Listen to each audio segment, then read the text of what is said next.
So we are very excited to be here today to talk about all kinds of queer shit, and we decided that the theme of the day was gay denim. So you're welcome. You can see to my right, I have Mohera, like Shira with a Mo, and down below I have Caira, like Cairo with an A. So here we are today to talk about CompHet, purity culture, growing up with religious and conservative households, as well as in conservative and religious areas, and for them, of course, being women of color, growing up in these areas and being queer. I'm so excited. Before we get into it and I hand it off to my guests, I'm going to do a quick definition of CompHet for those who may not know, and to set the stage for today. So compulsive heterosexuality, CompHet, is the idea that heterosexuality is assumed and enforced by a patriarchal and heteronormative society. In this theory, heterosexuality is seen as able to be adopted by people regardless of their personal sexual orientation. So we can see this appear in things like conversion therapy, where people think that you just need to want to be straight bad enough and then you can be. Heterosexuality is socially promoted as the natural state of both sexes, and deviation is seen as unfavorable. So the term was popularized by Adrienne Rich in her 1980 essay titled Compulsory Heterosexuality and Lesbian Existence.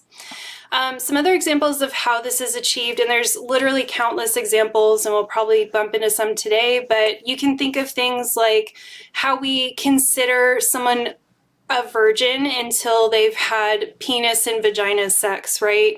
Or we hear that like gay sex isn't real sex. Claiming a woman's lesbianism or bisexuality is just a phase, or sexualizing it in a way that devalues it, like saying that it's hot and it's sexy, but not taking it seriously as an actual sexual and romantic orientation. You'll hear things like people saying she just needs to meet the right man. And honestly, everything that fundamental religions teach essentially enforces CompHet. And also how we focus on reproduction in a lot of spaces when we talk about sex, that's also very CompHet oriented. I also wanted to say, I pulled this from an article, but to understand the complexity of compulsory heterosexuality, several scholars have pointed out the importance of the impact of this construct on the different effects of all populations, including minoritized people. In No More Secrets, No More Lies, African American History and Compulsory Heterosexuality, Maddie Eudora Richardson discusses the additional complexities faced by Black women in terms of forced compulsory heterosexuality. Eudora Richardson points out any divergences from social norms of marriage, domesticity, and the nuclear family have brought serious accusations of savagery, pathology, and deviance upon Black people. She argues that as a group, this is already stigmatized in multiple ways. Black women face additional pressures, both from the Black and white communities, towards heteronormativity. Divergences from heterosexuality place Black women in particular risk of physical harm or social exile. And then the last little note my queer ass wants to make is to emphasize, as this also came up in my podcast episode with Everett, when we talked a lot about gender and sexuality. And as Everett pointed out, when you heterosexualize a space, which is kind of the opposite of queering a space, usually within that there's also cis sexism as well. There's a lot of things at play, but cis sexism is one of the things. So I want to point out that with CompHet, I would say there's such a thing as like comp cis as well, where cis sexism, cis normativity is also compulsory and assumed in these spaces as well. So that's all I have to say. What a mouthful. So I'm going to kick it off to Mohera to let us know her thoughts, because I know she and I have had many offline conversations about CompHet and her experience as a bisexual queer queen. So Mo, why don't you let us know your thoughts about this? Yeah, so my journey to bisexuality has been long and complicated, to say the least.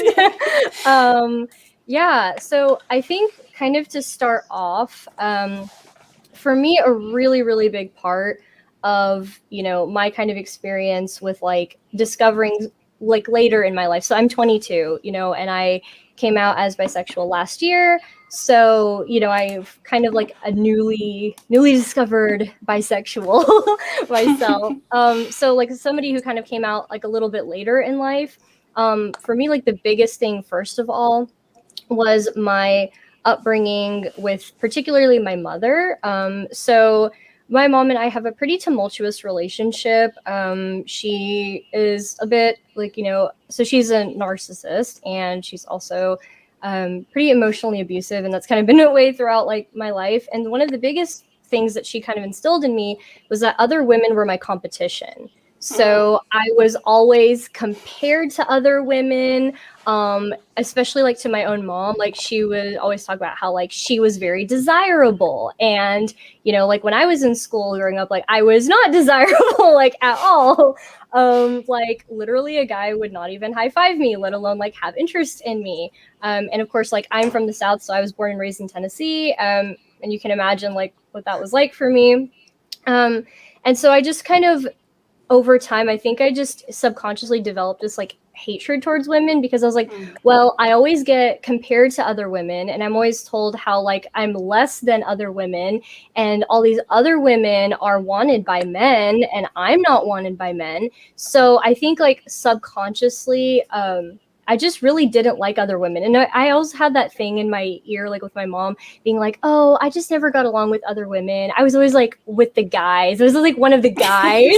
Yeah. And I was like, oh, okay. So like, I guess like women are just trash then. I don't know. Which was obviously like really detrimental to like my relationships with women, like growing up, obviously. So that was a huge part of why I really struggled with like even thinking about like having some kind of a romantic or sexual interest in women like in the first place. And obviously for me being a woman of color, I really wanted that to be like desired by a white man. Like that was just a thing. I was like, oh, if I can just like achieve that, then like that will be like, well, yes, like I'll have won in life, like to be have like a white guy want me. Which does your mom have like, would your mom also see that as an achievement? I think for her it was just like about the fact of like just desirability in general, like this idea of having men want you, like the men find you attractive, you know. And there were always like things like, especially she was very like hyper feminine with me, so it would just like make me as girly and as frilly as possible. Like my hair used to be super super long because, you know, she would always like equate me with like a flower in a garden. She'd be like, people love to see beautiful flowers in gardens, and so you are like that flower. Sorry. I know it's so bad. It's so bad. I know, like I can laugh about it now, but I'm like, ooh, the trauma. Like, hey, like. So you like literally should be picked. Is the goal. Yeah, like when people like walk by you, they should feel like, wow, what a beautiful woman. Like. I know, it's so bad. And so I was like, oh, okay, I guess like that's how I should be then. Right? I know everybody in the comments is like, holy fuck. I'm like, I know, sis, I know. Yeah, you're like, buckle in, that's not even the worst of it. So that was like huge for me growing up. And then I remember getting to like, you know, middle school, high school, and especially in high school, like there were just a lot, like obviously, so for me growing up in the South, it's all like preppy white conservative girls whose like daddies own like the local golf course and stuff like that, and those were the like, those were the women who were just real, like seen as like, oh my god, they're just like the epitome of like beauty and femininity and stuff like that. But they were all like really fucking terrible people, and it used to drive me nuts because I was like, I don't understand what everybody sees in them. Like they're really mean and like not good people.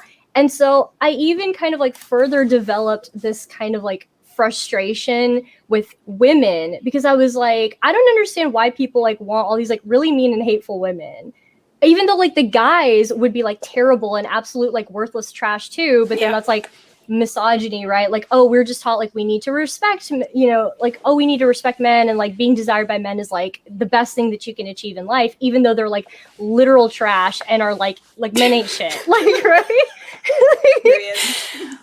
Mo, I feel like you're holding back, and I really want you to feel like you can just be honest and let it out, girl. I mean, I've said it before, I'll say it again. Men are the human equivalent of C's get degrees. Basically, yeah. That's all I'm saying. Like, they don't have to try or do anything in life, and they can just coast by, and then somehow, like, everyone will want them, and you're just like, really? The bar for men is like in hell. So it can be the bare so low, like, so low. Like the bare minimum. Oh my god, lower. I'm dead.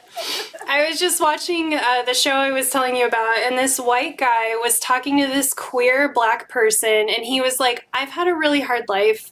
I was poor growing up. I grew up in the projects, and like everything I've done, nothing was handed to me. I've had to work for, and I was like, the caucasity of this situation, like you are talking to a visibly queer black person and you're just telling them like how incredibly hard your life was, and I'm like, whew. Sounds about white. Yeah. Yes. You're just like the audacity of like cishet white men is just like, what? Yeah, it's like literally you were handed the land that you're standing on. Like you were handed everything. How do you not know that? Let's start there. Anyway, yeah, let's start there. Anyway, so Caira, did you want to jump in? I'm sure you have a million thoughts. So many things. everything that you said, Mohera. Like, yes, same. I too live in Tennessee, and also I grew up Christian, so there's that whole thing. The like evangelical way of like, okay, like you need to be pure, you need to be this and this and XYZ for these men and like your future husband. So like having premarital sex, it's like, oh, you're cheating on your future husband, which is like, what the fuck? Like, I'm not married. Like, what? Also, what the fuck are they doing out here? Like, you know? Right. So yeah, that and just being desirable, like, oh my goodness. And the hyper femininity, like the dresses and the socks with, I mean, from day one, I mean, I was in pageants, you know, when I was little, and thankfully they like, you know, stopped that shit as I got older. But, you know, it's like, who said I wanted to do this? So like total lack of consent, obviously. But like you said, seeing women as competition. So like, not even being able to build like real friendships and relationships with women, and like if I can't see them as friends, certainly not as a romantic partner, like it just wasn't even an option in my head, which again, retweet, like I just came out like later in life, and like I'm kind of out to some people and not others, because like Nick was saying, with there's like extra social isolation culturally, like with Black women. Not to mention also in the military, that's the whole thing. Yes, it's horrible. It's very bad. I just outed myself. But, like, you know, there's that thing too. People are, like, talking all this shit about, oh my God, well, I think bi people are just, like, nasty because you just, like, fuck everybody. It was like, so, well, let's back it up. You're straight, right? You're only attracted to men.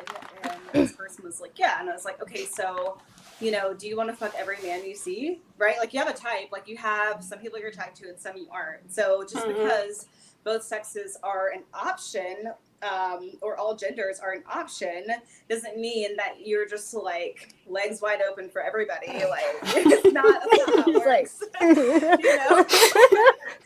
And even if you were, honestly, who cares? Like, it's not a big deal. Exactly.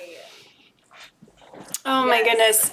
So yeah, just catering to the male gaze always, you know, it's just like, what can I do to be more attractive to men? What can I do to be more desired by men? And again, growing up as a minority, I lived partially in the South and I grew up in the North for a little bit. And it was the same way that, you know, these people, right, who looked all a certain way, they looked very similar, right? They were the people who were regarded as beautiful. And with purity culture also being a part of that, it was like, okay, well, I'm better than them because like I'm pure and like I'm not having sex. But really that was just a cop out because like no one was trying to like fuck me anyways. So it's like, oh, like I can, you know, like I wasn't seen as attractive by these people, but I can use that as like a leg up in my own brain to be like, oh, like, well, this is why, like, I'm just better than men. And that's just internalized misogynist, like, bullshit, essentially, which we all know that now. But looking back, I'm like, oh, or when the Facebook shows you those memories from, like, 10 years ago, I'm like, oh, my God, shame. Like, I'm so sorry. Like, should I just delete my entire account? Like, I'm not the same anymore. Like, I've changed. Yeah, you need a whole new account, new name. Yeah. I know, it's weird to... Exactly. It's weird to get those, because I feel like all the apps do that now too. Like, I just started using like Microsoft OneDrive, because like someone I'm working with, we share files through. And OneDrive has started popping up on my phone being like, rediscover this day like 3 days ago. And I'm like, why is everyone coming for me like this? I don't want to relive any of this shit. Just save my files and leave me alone. That's how I feel. Yeah. I just wanted to jump in and say that, yes, I think the competition thing is such a heavy block from us knowing that we're queer, because I know even after I was like, okay, I'm definitely queer, there was a really long time, I think like a year, where I could picture having sex with women, but I couldn't picture dating a woman. And I couldn't picture like being in love with a woman or having a woman fulfill me in the way that I would think of like my relationships with men being fulfilling. And thank God that finally changed, but it took like a whole year of me being like, this has got to be some heavy internalized bullshit and I have to work through this. And like now I can look at a woman or someone of any gender and be like, wow, this person like would be a really good partner, and I could picture going on dates and having fun and, you know, being romantic and like doing nice things for them. But it took such a long time. And I think that was always kind of in my head, this idea that like women are less valuable, and being chosen by a woman would be like less valuable than being chosen by a man, even though as Mohera has pointed out, a lot of the dudes that I was chasing and trying to get chose by were fucking like trash. They just weren't, if I'll be kind, they weren't emotionally available. And they had a lot of their own shit going on that they weren't working on. And, you know, and then you have like all these girlfriends, you have all these people out in the world where you're like, wow, these people are amazing and I respect them so much. And yet somehow in my head, I'm still not valuing them the way that I'm valuing these other people. And that shit like is fucking real, you know? I think everyone that I've talked to who's come out as like bisexual has had a very similar experience, being like, okay, I know now that like sexually I'm attracted, but I can't imagine a long-term relationship. And I'm like, that's fucking rough. It took me literally like having a dream about like going down on a woman, and I was like, right? So I was like, yeah, same. This? And like, of course, my like Christian upbringing, I'm like, what is the Lord trying to tell me? You know, like, what does this mean? Like, I need an interpreter, you know? And even after, like, that's when I was in a relationship with like a cis man, and it was years later, again, that I can finally come to terms with it. It's just like a mental block, like literally not even an option, you know, at all. And then when, you know, it just like cracks wide open, it's like, oh shit, like the possibilities are endless. And like you were saying, how it was less valuable or less important or, you know, to be desired by a woman. But now when a man compliments me, I'm like, yeah, okay, cool, whatever. And then when a woman tells me like I look cute, I'm like, oh my God, thank you.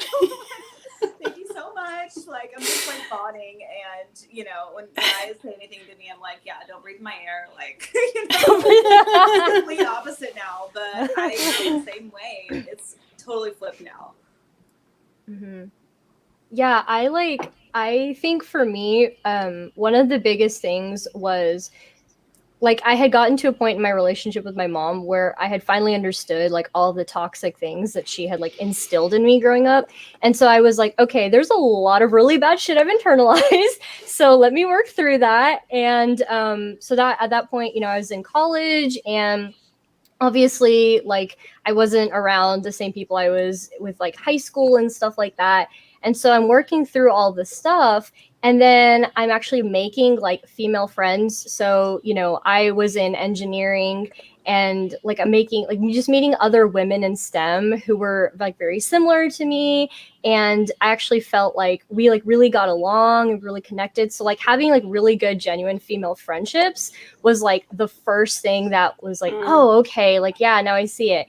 And then I remember like I had an internship with the Humane League, and I went to a retreat in like up north, and I remember just like meeting all of these like amazing women from like all over the country, and you know, from like California, and just like also a lot more like progressive areas too, which I think like I wasn't really used to like being around women who were really just like radical and progressive like me. And I was like, wow, like, okay, you know, and it's like they're hot and they're nice and they're super like smart and like educated and like really outgoing. I was like, okay, like I all right. I was like, this kind of feels nice, you know, like I like this. And then of course, like then once TikTok happened, that was like the gates just blew open. I was like, yeah. I'm gay. I'm so fucking gay. I want women. I want oh my God. Like, how have I been straight my whole life? What?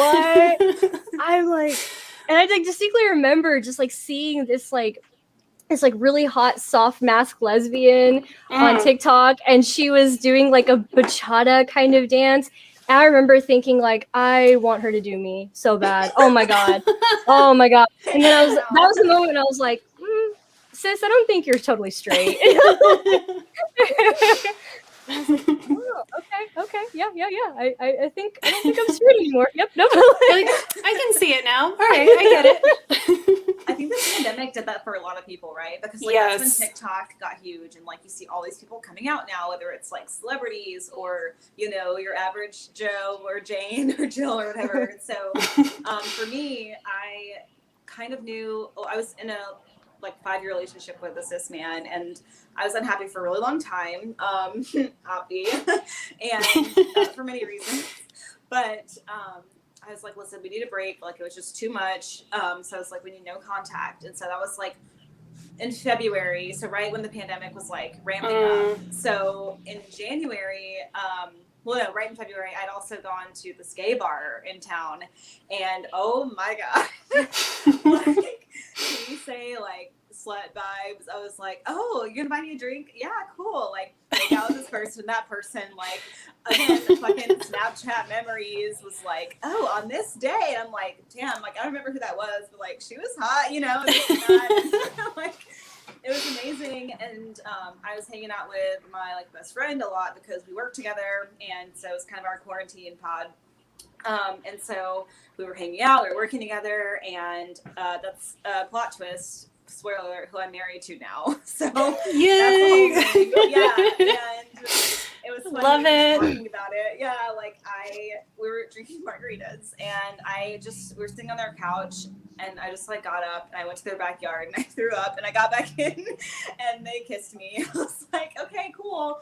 And I was like, this will just be like a, every once in a while type situation. Like, no, we're married now. But, just not being forced to participate in that heteronormativity. And when you're able to take a step back from it, it's like, oh shit, like you can kind of see things for what they are, because when you're so immersed in something and it's so normal to you, it really is, that mental block is still there. It's just hard to imagine anything else. And so the second you take a step back, you're like, oh, like possibilities, and my partner is also non-binary. So that's a whole other thing. Like you were saying, it's like cis normativity too, or like when we went to get our marriage license, the options were bride, groom, and partner. So it's just good. Bride and partner, like you're not my wife, but not my, husband either. And there's no non-binary word for spouse. So there's all these things, and it's fucking weird. And we were making a bank account because we just bought a house, and so they were like, oh, okay, what's the gender? I was like, well, do you want sex or gender? Because you're talking about genitalia, sex, but gender, it's not just two options. And it was really cool. The woman on the phone was like, wow, thank you so much for educating me on this. I'm actually going to, and at the end of the phone call, she was like, I'm going to make a suggestion to our department who takes these things. And she's like, what options would you like to see? I was like, well, really it should be omitted altogether, because who cares, right? If people are going to be on the account, it's whatever. But, if you're going to have options, it should be gender. If you want genitalia, it's sex, which shouldn't matter if you're not providing medical care to someone. So it's just the whole thing. And she was really cool, and thank you. She's like, I'm in the older generation. I just love learning. And I feel like a lot of people my age are really resistant to change, and they're just scared. I was like, oh my God, I love you. You're one of the good ones. And hashtag not all boomers, but yeah, thanks boomer. But genuinely, thank you. Exactly. So that was pretty cool, but there's all these things, and it's just so assumed. This woman at Whole Foods was like, oh, it came up that I was getting married, because I try to know the people that places I shop at, the co-op or the farmer's market and stuff. I try to build some sort of rapport with them, and it came up that I was getting married, and she was like, oh my gosh, that's amazing, I'm so happy for you. And she was like, yes honey, just keep God first, everything's gonna be fine. And she was like, as long as he's a God-fearing man. And I was like, oh baby, you have no idea. And it's just do I tell her? Because I don't owe anyone that information. Yeah. So I don't want to feel disingenuous and lie, and I'm not ashamed of my partner. So it's just this huge conundrum of what the fuck do I do? Is it worth it? I don't know, but yeah, it's very bizarre.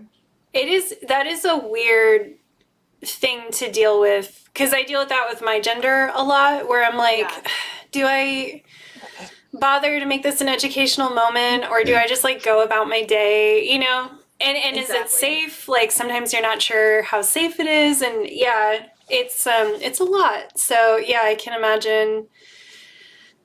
I can imagine. I can only imagine. Yep, Uh, 6 days yeah, exactly. Do you? I kind of. I probably should have prepped this question, so let me know if you want to talk about it or not. But I feel Hit like me. genital No, it's all repulsion. I feel like genital Yes. repulsion comes up a lot, and like, can we Yes. talk about it? Yes. Yes. I think Okay. So I thought, for me, okay, go for it. yeah. Oh, Yes. sorry. Okay. I feel like, okay, I was very, so like with the whole purity culture thing and like saving yourself for a man, like virginity was like the most important thing, like for Mhm. me growing up, like to stay a virgin until marriage. That was just like peak importance in my life, and that was ingrained into me in a very young age. Also, I was told, like, this is so bad, like my mom literally told me, like growing up, she's like, sex is horrible, it sucks, it's terrible, you lay there, it lasts like 5 minutes and then it's over. And like I remember being Shit, like a she just kid. told on your dad. I was like, good. And You're like, Pops, we need to have a conversation. I was like, what? And like this was like me, her like having the talk with me. And like I remember thinking, Ugh. why does anybody do it then? Like I was like, that Right. sounds horrible. Like why? And then like I remember being like really scared of sex, just like in general. And then my mom being like very like sex shamey and stuff, you know, like, oh, only like gross, like disgusting people like go down on somebody, and like just all that kind of stuff. And so I was like, oh, okay, so there's like the appropriate things to do with sex, and then there's like the inappropriate things to do with sex. And then also I just was really uncomfortable with the idea of sex in general. And then once I did finally like have sex with my partner, I was like, wow, this was nothing like what mama said. Like, I was like, shit, that was fun. Like, when can I do that again? Damn. And so I think that to me was also like a huge thing of like becoming comfortable with myself as a sexual being and like understanding that part of myself. And then when I decided for myself, like, hey, these are the things like I'm comfortable doing, these are the things I'm like not comfortable doing, and all that, and just being more comfortable with like my own body and like my partner's body and stuff like that. I think that was a huge part of me overcoming the whole like genital repulsion thing.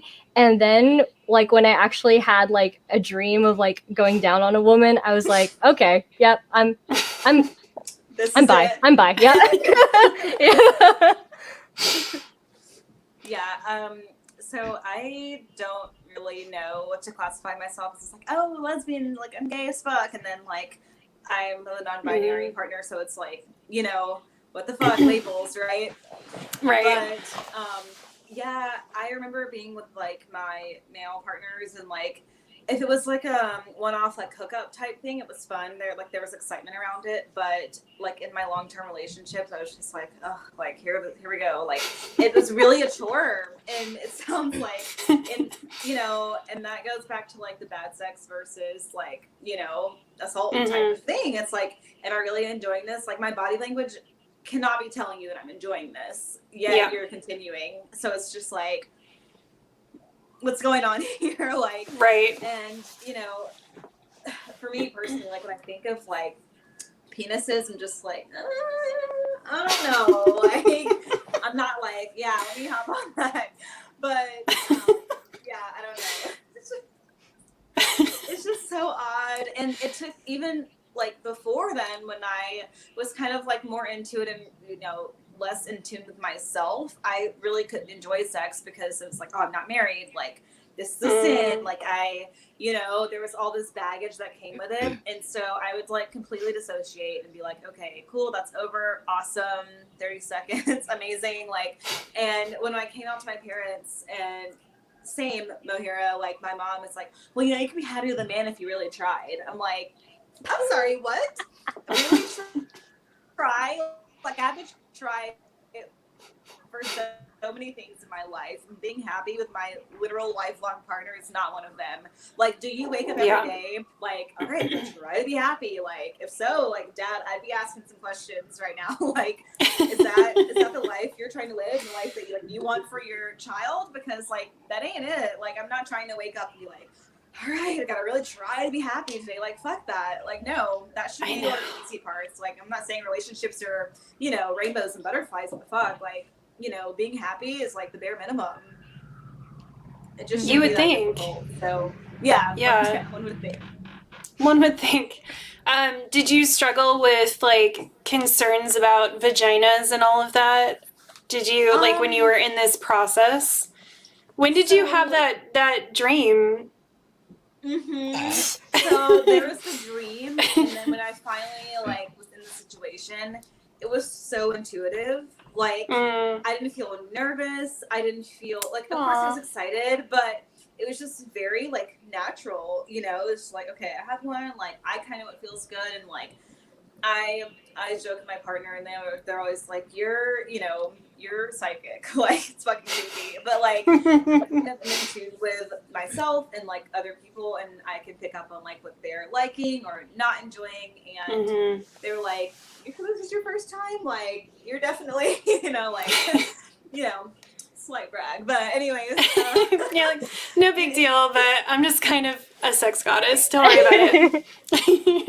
Yeah, well, that's kind of like what I was thinking about that somewhat recently as well, because I was like, yeah, why am I so nervous about this? Like, I've always been very intuitive, and like, why would this be different? And just trying to break down those barriers of thinking like, sure, genitalia is different, people are different, but like, that's kind of the point, is like, I've always treated each partner as their own unique experience. So it's like, it's just more of that. It's really not that much. It's really not complicated, but we think like, oh my God, this is like a whole different thing. And I think it can be in some ways, right? But like, especially when it's the right thing and you've not felt that way before. But, at the same time, it's just bodies and people and communication.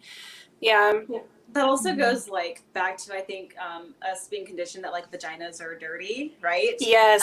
And, we have to clean them, and like all these fucking products. Like, if you go to the store, all this shit. The vagina aisle. Smell good, and like, it's supposed to taste like this, or like, you see shit online, like, eat pineapples and mix it with this. Like, are you fucking kidding me? Like, your mouth is gonna be raw from eating pineapples. You're gonna have a yeast infection. Like, stop shoving it up there. Like, I'm very prone to UTIs. It's like, don't put sugar anywhere near that, please. Oh my God. Yes, literally just drink water, and leave it alone. Like, they will say thank you. Like, I remember growing up, like, oh my gosh, I'm like constantly like washing, and I would carry all these wipes and shit around, and like, what's it like? What? Like, who told me this? Like, that's purity culture. Like, you're dirty, you're bad, you're sinful nature. Like, it goes all the way to the top. Like, that's how yes. I've never heard it put that way before, and that is so perfect. It does go all the way to the top. It's like, hey, knock it off. I think us being conditioned, I feel like I really internalized that a lot. And even like listening to like rap music or whatever, and they're always like, oh, if it smells like water, then I might go down on it, kind of thing. And it's just like this, and like female rappers too, always talking about how like their pussy's so clean, and it's just sucks. It sucks to feel ashamed of yourself and then realize like men don't feel like how No. Are you kidding me? They'll just their whip dicks out are their fucking dicks. everywhere. They'll just whip them out, and I'm like, I did not want to see that. Whoa. Sorry to cut you off. I love how hot we both just got. Like, are you kidding me? Oh my God. I feel like too, there's like a lot of, it's like the signs, like, you know how like now, like when you come out as queer and then like you kind of think back and you're like, damn, I should have known all along. Like, why didn't I? And it's like one of the biggest things for me, which I think because of like CompHet and like my just like internalized hatred for women, I really didn't have a lot of like things early on in my life that would have helped me indicate that I was like not straight. But I think the biggest thing for me was whenever they would show like a heterosexual like sex scene in a movie and it was like actually showing like all the junk and stuff, like every time I would see a woman, I was like turned on. I was just like, wow. Like boobs, oh my god. I love are boobs. great. I Boobs love are amazing. boobs. And I'm just like, wow, why did I never Boobs were my breakthrough genital. I was like, I could get down with some boobs. And that was like the gateway drug. And then I was like, okay, I'm in. Yeah. It's like when they say like like first kids try marijuana. Yeah. It's like first it's boobs and then First it's everything boobs. else. I was like, and like, yes, I would like always, I was like, oh my god. And then every time I would see a man naked, I would be like, please stop. Like, stop. Like, oh, okay. And then it's like, but so like my partner is like a cishet white dude, but like I know that for me, like with him, I don't feel uncomfortable like about his body. And so that also helped me understand like how my like attraction towards people is influenced by like my feelings as well as like the natural just like physical or like sexual attraction, and it's just kind of like a combination of the two. But yeah, I just was like, and in my mind I rationalized it like, oh well, like this is how I'm supposed to feel. I'm supposed to be just like turned on by this sex scene, right? Even though like I'm finding this guy like really, really gross when he takes off his pants. But you know what? It's okay. It's okay. I'm like, I should have known. Well, I thought that was normal. Like, you know, kind of having like dating men but hating them, kind of like Yeah. women, you know, on social, and they're like, oh, sex with my husband, whatever, and like it's kind of this joke, but I'm also like, are you good, sis? Like, blink twice for help. Like, you know, like that should be normalized to like having to lay there and just take it, or like feel like it's a chore, or just not enjoy yourself. And a lot of cishet men like see toys and all these things as like competition almost, and like, oh my gosh, but like, really, they're your friends. Like, listen, they're your friends, trust me. And right. So yeah, it's weird. Like, I thought that was normal, just like not really enjoy it that much, but just to do it because, you know, that's your partner. And that goes back to like Christianity is denying yourself and the self-sacrifice all the fucking time for everything. So why would sex be a part of it, you know? I had a really interesting comment from one of our asexual community members who was saying that purity culture, I think it was on the stream with Lua where we were talking about her religious upbringing, but they were saying that, you know, being asexual, growing up with purity culture can be helpful, right? Because like you're seeing that you're doing the right thing, but they were saying that after, once you're married, it switches, and like then you're expected to have sex as like your wifely duty or whatever. And so it's like this weird, like even asexual people are harmed by this like idea of purity culture and sex as like obligation, like marital obligation. Yeah, I thought that was interesting. There's room for asexuality or anything anywhere, quote, divergent, right? In purity culture, and certainly not in our society. You know, for a while I was like, well, am I asexual? Like, I'm really not vibing. And this is before like I got in touch with my queerness and figured out like, oh, like, that's it, you know? But it's not being ace. It's just, yeah, it's just not being into men that much. But yeah, the whole like duty thing, like, why is that a chore? Like, other things are chores, but like, it should be enjoyable. Like, and right. I remember telling my parents, and it was a whole thing. Like, it was really fucking bad and super traumatic. But like, my mom was like, you know, like reproducing, it's like male and female. I was like, Mom, like I'm put on this earth to do more than reproduce and like carry children. Like, I have so much more to offer this world. Like, is that what all you think I'm worth? And she's like, well, if you want to take it there. I was like, no, like, you literally, like, you brought it up. But you know, that's the thing. And like, what if I couldn't have children, quote unquote, naturally, right? Like, then what? Am I worth less to you? Or like, would adopted grandchildren be loved less by you? Like, Mm-hmm. what if I couldn't, and then I still wouldn't feel comfortable telling you because you put all this emphasis on like grandbabies, and like before she knew, I would stay telling her like, you got grandkids money, like, you know, and you're going like, I want McDonald's, like, you got McDonald's money, like, you got grandkids money, because those shits are expensive, girl. Like, I love that. I can't. So there's just there's so much, and like reproduction, and I know so many people who like come out of evangelicalism and like they love their children, but like really they had them because they felt like that was part of their duty, like as a woman, and if they could go back they probably wouldn't. It doesn't mean they love their kids any less, but like when you do something because you're obligated, like it's not that great, you know, like it's not as fun as it would be if it was your actual choice, and that's just lack of consent. You just go with the norm, it's fine, you know, you just do what you're supposed to do.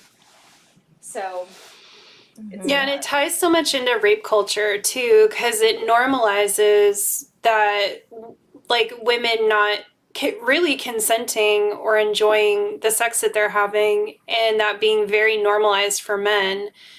And it's funny too, because I feel like a lot of men will cite that as like a reason to have an affair. Of like, oh, well, I feel like you don't want to fuck me. And it's like, well, I don't want to fuck you. First of all. So, like, why don't we just break up? And, like, why don't you also be a better person?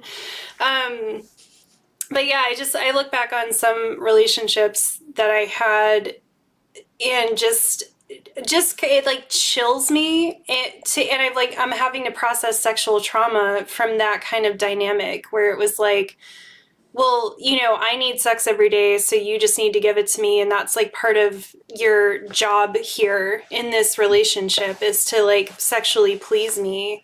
And it's like, why? You know, like, why is that the dynamic? And why? Oh my God, I was even just talking about this with Maureen because we were bitching about, and Mohera a bit, we were bitching about the COVID vaccine, which I can go off about in the after party if anyone's interested. But long story short is that so many of the really serious side effects of the COVID vaccine are all happening to people with like female reproductive organs. And like the Johnson & Johnson thing with the blood clots, they're now determining that that's probably because the people were on birth control. And apparently that's not something they tested for. So also, if your titties hurt, it's not your imagination. Apparently, the COVID vaccine mimics breast cancer symptoms. So I've been over here thinking I had breast cancer for like 2 or 3 days till one of my friends was like, oh, I heard that's a symptom of the vaccine. And I was like, thank God, like, Jesus, I've been freaking out. So the reason I bring this up is because Maureen was saying, you know, of course, and she was saying like, so we're suffering harsher consequences, but we're also the ones that are more likely to go get the vaccine. And we're not accommodated in these studies and trials. And it's just part of this culture that we are here to just like take pain and discomfort into our bodies for the sake of other people. Like we're so used to sacrificing ourselves, right, for the greater good or for someone else's happiness. And I feel like this all ties in together with like what we were just talking about. Fucking yes. I'm sorry. Like the fact that people with period pain is normal. Like, no, it's common, but it's not normal. You should not be doubled over in the fetal position every time you get your period. Like, there are other things at play.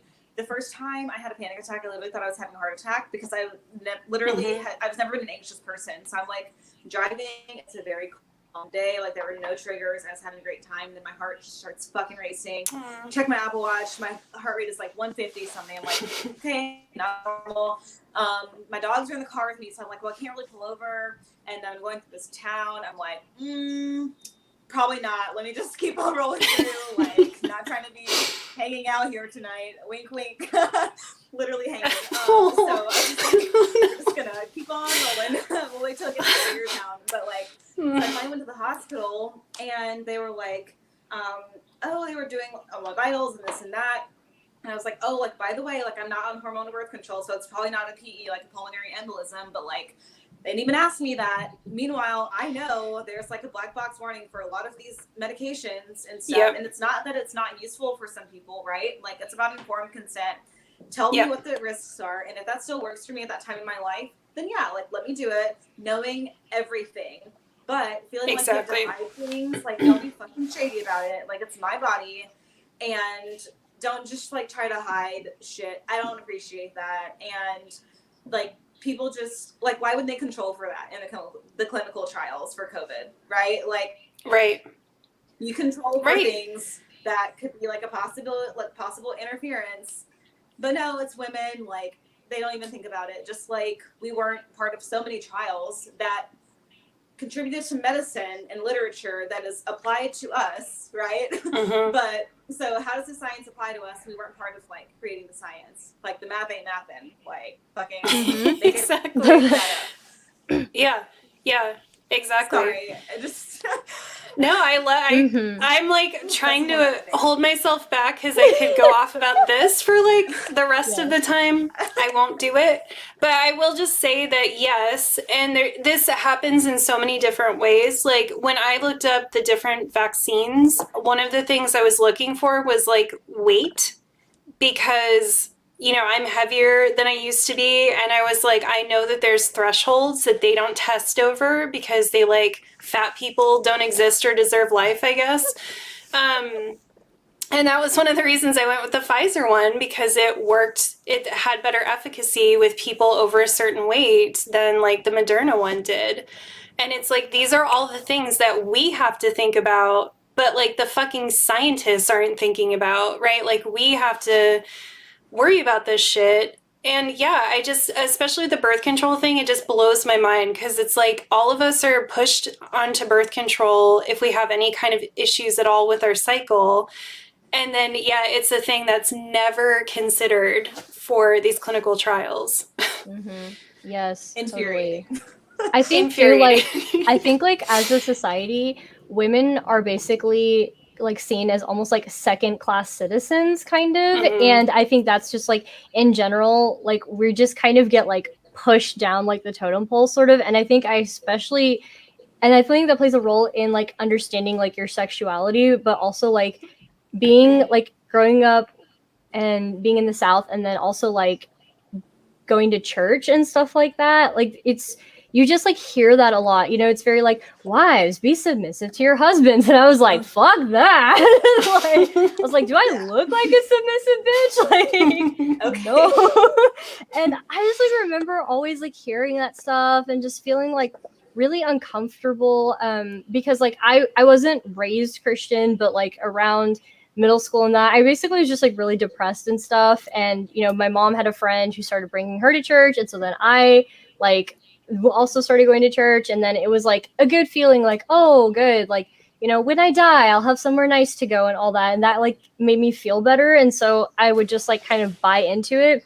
But I always felt that like cognitive dissonance of like, was like, no, like women are people too, and like we have rights too, and like we should be happy, and like our like our lives have meaning like beyond just having kids. And it was just like so normal to see like, oh, this woman gets married, and then like her husband, and then very soon they have kids, and just like the same like cycle. And I just was like, man, I just don't really want that. Like I want something more. And then hearing about like all the anti like gay marriage stuff, and I was like, I don't know. It was like my best friend's a lesbian, and she has like the literal best relationship I have ever seen in like my entire life. And it was just like, it was fuck with me so much. And, and even just then the idea of like potentially losing my salvation or something like that, that was like terrifying. And I didn't want that. And then finally, when I got to a point where I was like, fuck Christianity, like fuck all this, like it's all bullshit, it's all nonsense. Then like, you can start like opening up your mind to like actual just like real logical arguments, like understanding social constructs and how heteronormativity is a social fucking construct, and actually most of the animal kingdom is gay as fuck. And I'm like, what? Like giraffes, male giraffes are gay. Who would have known that? They're so gay. They're so fucking gay. Literally, they basically, right? like, I'm telling you, literally, like, male giraffes will only have sex with, like, female giraffes to reproduce, and otherwise they're just like, bye, bitch, I'm having sex with this other, like, male giraffe. Like, They're so fucking gay, and I'm like, what? Why was I never taught this in school? Why didn't I know this? Because like we were preached heteronormativity, and that like, oh, that's how everything is. Everything is heterosexual in life, right? And it's like that is so far from the truth. And it's like then when you realize that, you're like, oh my god, Everett. Everett, it's been a spicy one. Like you don't even know. We started off on 1,000, Everett. Just Honestly, we did, and it's just like been going on. But no, and I love that you brought that up because not only is the naturalness of homosexuality, like, or pansexuality, you know, whatever, queerness, erased from nature, but also recreational sex is erased from nature. Like recreational sex is so normal in nature when you look around. Animals are constantly fucking for fun. But then when we're taught, you know, the Christian values are built around sex is just for reproduction. And I think they try to make that seem like natural law, but it's not. Animals fuck all the time just for the hell of it. They masturbate for fuck's sake. Like they're out here having a great time and we're all like, oh, see, like animals only have sex for reproduction. It's like, no, they don't. No, they don't. They're gay as fuck and they're horny and they're out here doing crazy things. You know, they know what's up. Well, also people try to act like trans people have not existed for fucking ever. Like, thank you. Like, and I was telling my mom that I was like, listen, like trans and non-binary people have been around forever. Like, it's not something new. Like, just because you haven't heard of it yet, like, doesn't mean it's a new thing. And she's like, well, the devil is real and he's been around forever. So I was like, okay, girl, like, I'm not, I won't even stop there. But like, I've been learning about animals who like literally change their sex and like genitals to like, for not like, to survive and like reproduce and continue their species. Like there are like aquatic marine life and other animals who do that. I'm like, what the fuck? Like, of course you're not going to teach you that in, you know, elementary or whatever school because it doesn't fit the narrative of the fucking mainstream bullshit. Like, I wish I knew this. Like, when you learn things later, it's cool, but then you're angry. Like, why did no one teach me this? You know? Yes. Welcome to the last like 10 years of my life. Just spent in a blaze of anger. Yeah. I mean, really my whole life, but yeah, and I think what was I going to say? Oh, and yes, and also I think that part of this narrative too of like, why are these things existing now and not before? Like people think about trans people, queer people, whatever.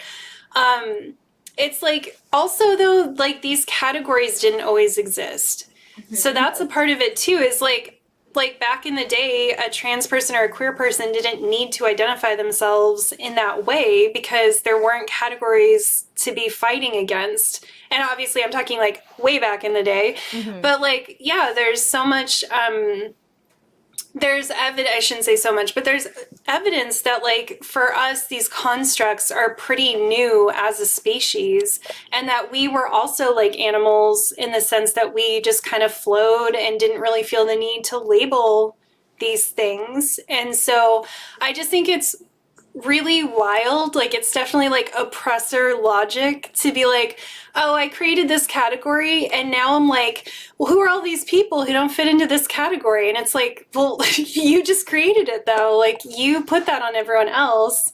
So yeah, there's going to be people who don't fit into it. It's not a real thing. I think like what a lot of people don't understand is how much like Eurocentricity plays into like all of this stuff. Because it's like in India, they're like, it's very common to have like, so there's like a group of people like hijiras, and they literally are like a third gender. Like they are like what in America, like the West, we would consider like trans, like non-binary and all that stuff. And they just like exist, and they're like a whole group of fucking people. And like I remember being in women and gender studies and learning about like in indigenous cultures, they have people who like will adopt like throughout different times of their life will adopt like more of like a feminine kind of like gender or like a masculine kind of gender, just depending on like different seasons and stuff. And it's just like, oh my god, like literally all of this stuff is just like rooted in like Western like colonization and stuff like that. And even too, like it's so hard for me, especially like you know, like being Indian and stuff, and I'll see like even just like conversations like going back to like purity. So like, you know, in India, like a lot of women wear saris, and so like you always wear like a blouse like underneath like your sari. And I was seeing this girl like talking, and she was reading up that basically like women never wore like blouses under their saris until the British came to India and conquered, and they were like, "Ew, these disgusting heathens walking around without a top on." And it's just like, and then they were like, "Cover up, you like shameless people," and also Christianity. And also, and then I was like, "What? Like, are you kidding me?" So all of these like purity standards, what's considered modesty, our sexuality, our gender identities, all this is just fucking like Western colonization. And I'm like, what?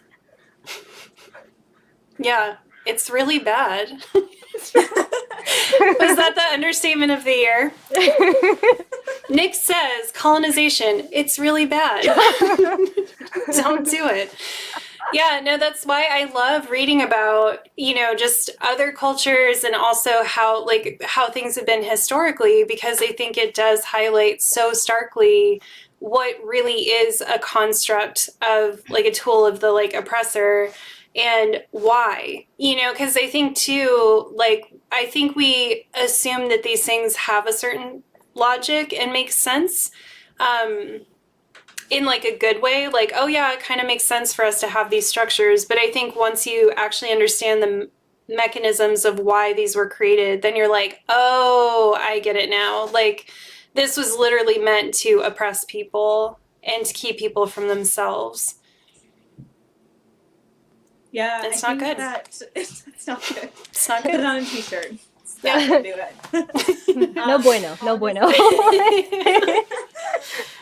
Capitalism, all that, like they thrive when you're not in tune with yourself. And I think women and femmes especially, you know, are disembodied, if you will, to perpetuate and to uphold and participate in these structures and these systems. And, you know, I think that's why in Christianity, for example, you know, lean not unto your own understanding, because my own understanding is my tuition, you know, my intuition, and that can be right, or that can lead me in the way that's going to be best for me, not for the system.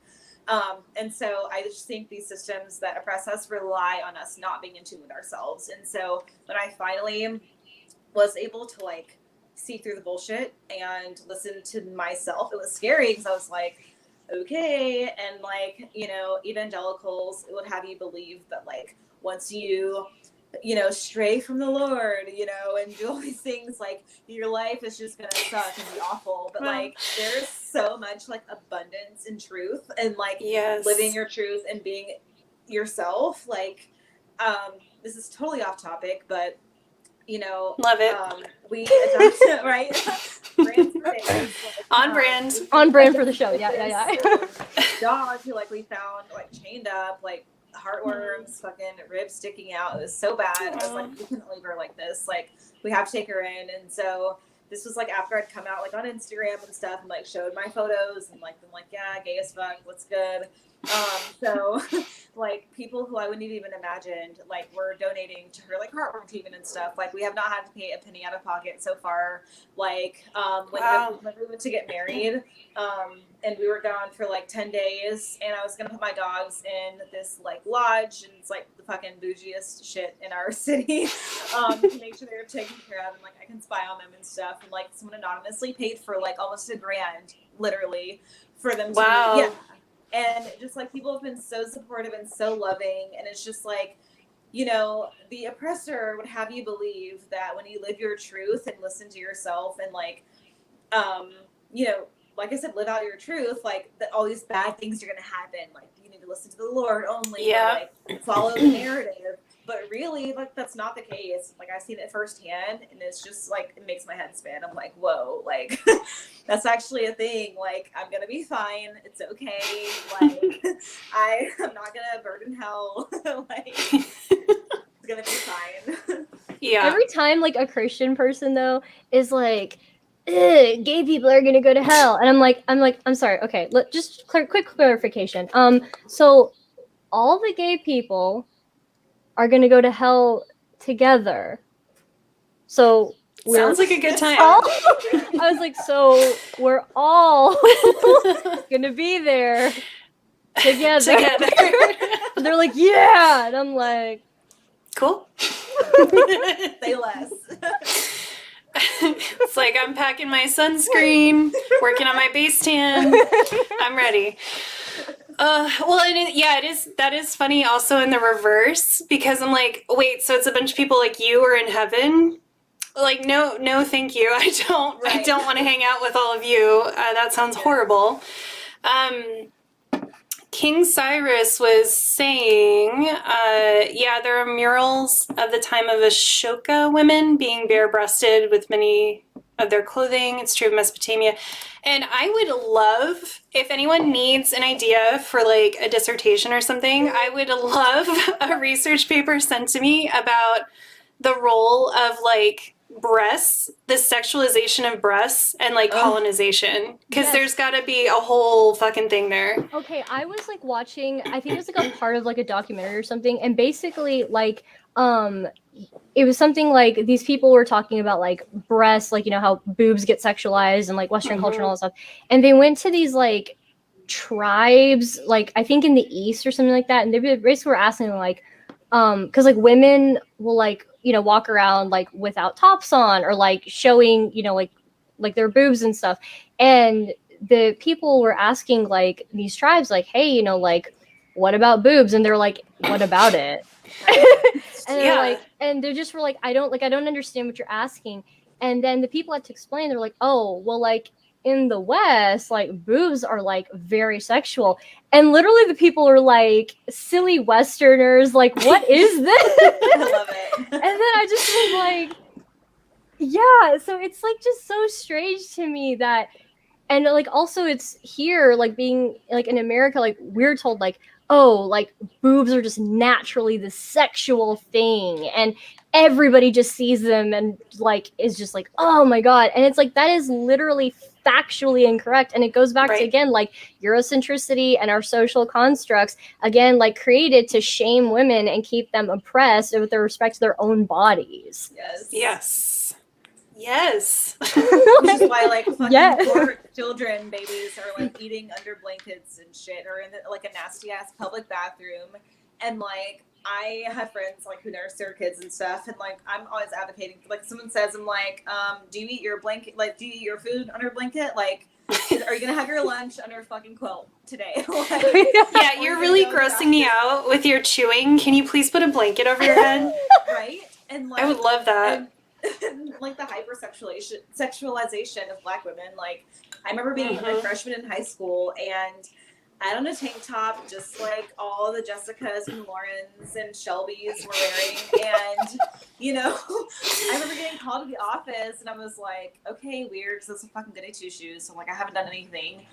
And they were like, oh, your cleavage is showing, like it's too much. And I'm like, I don't even have boobs hardly. Like, what are you talking about? And it was a whole thing. And it was a Black woman, assistant principal, who pulled me to the side to say this. And it's just like, it goes so fucking deep. It's internalized so far. And it's just disgusting. Like, I hate that because she's probably not comfortable with herself either. Like, it's, and probably like trying to, you know, follow the rules to be safe and like succeed in that system. And it's like, but at what cost, you know? Exactly. Like, when both of her bosses were like fucking white men, so of course.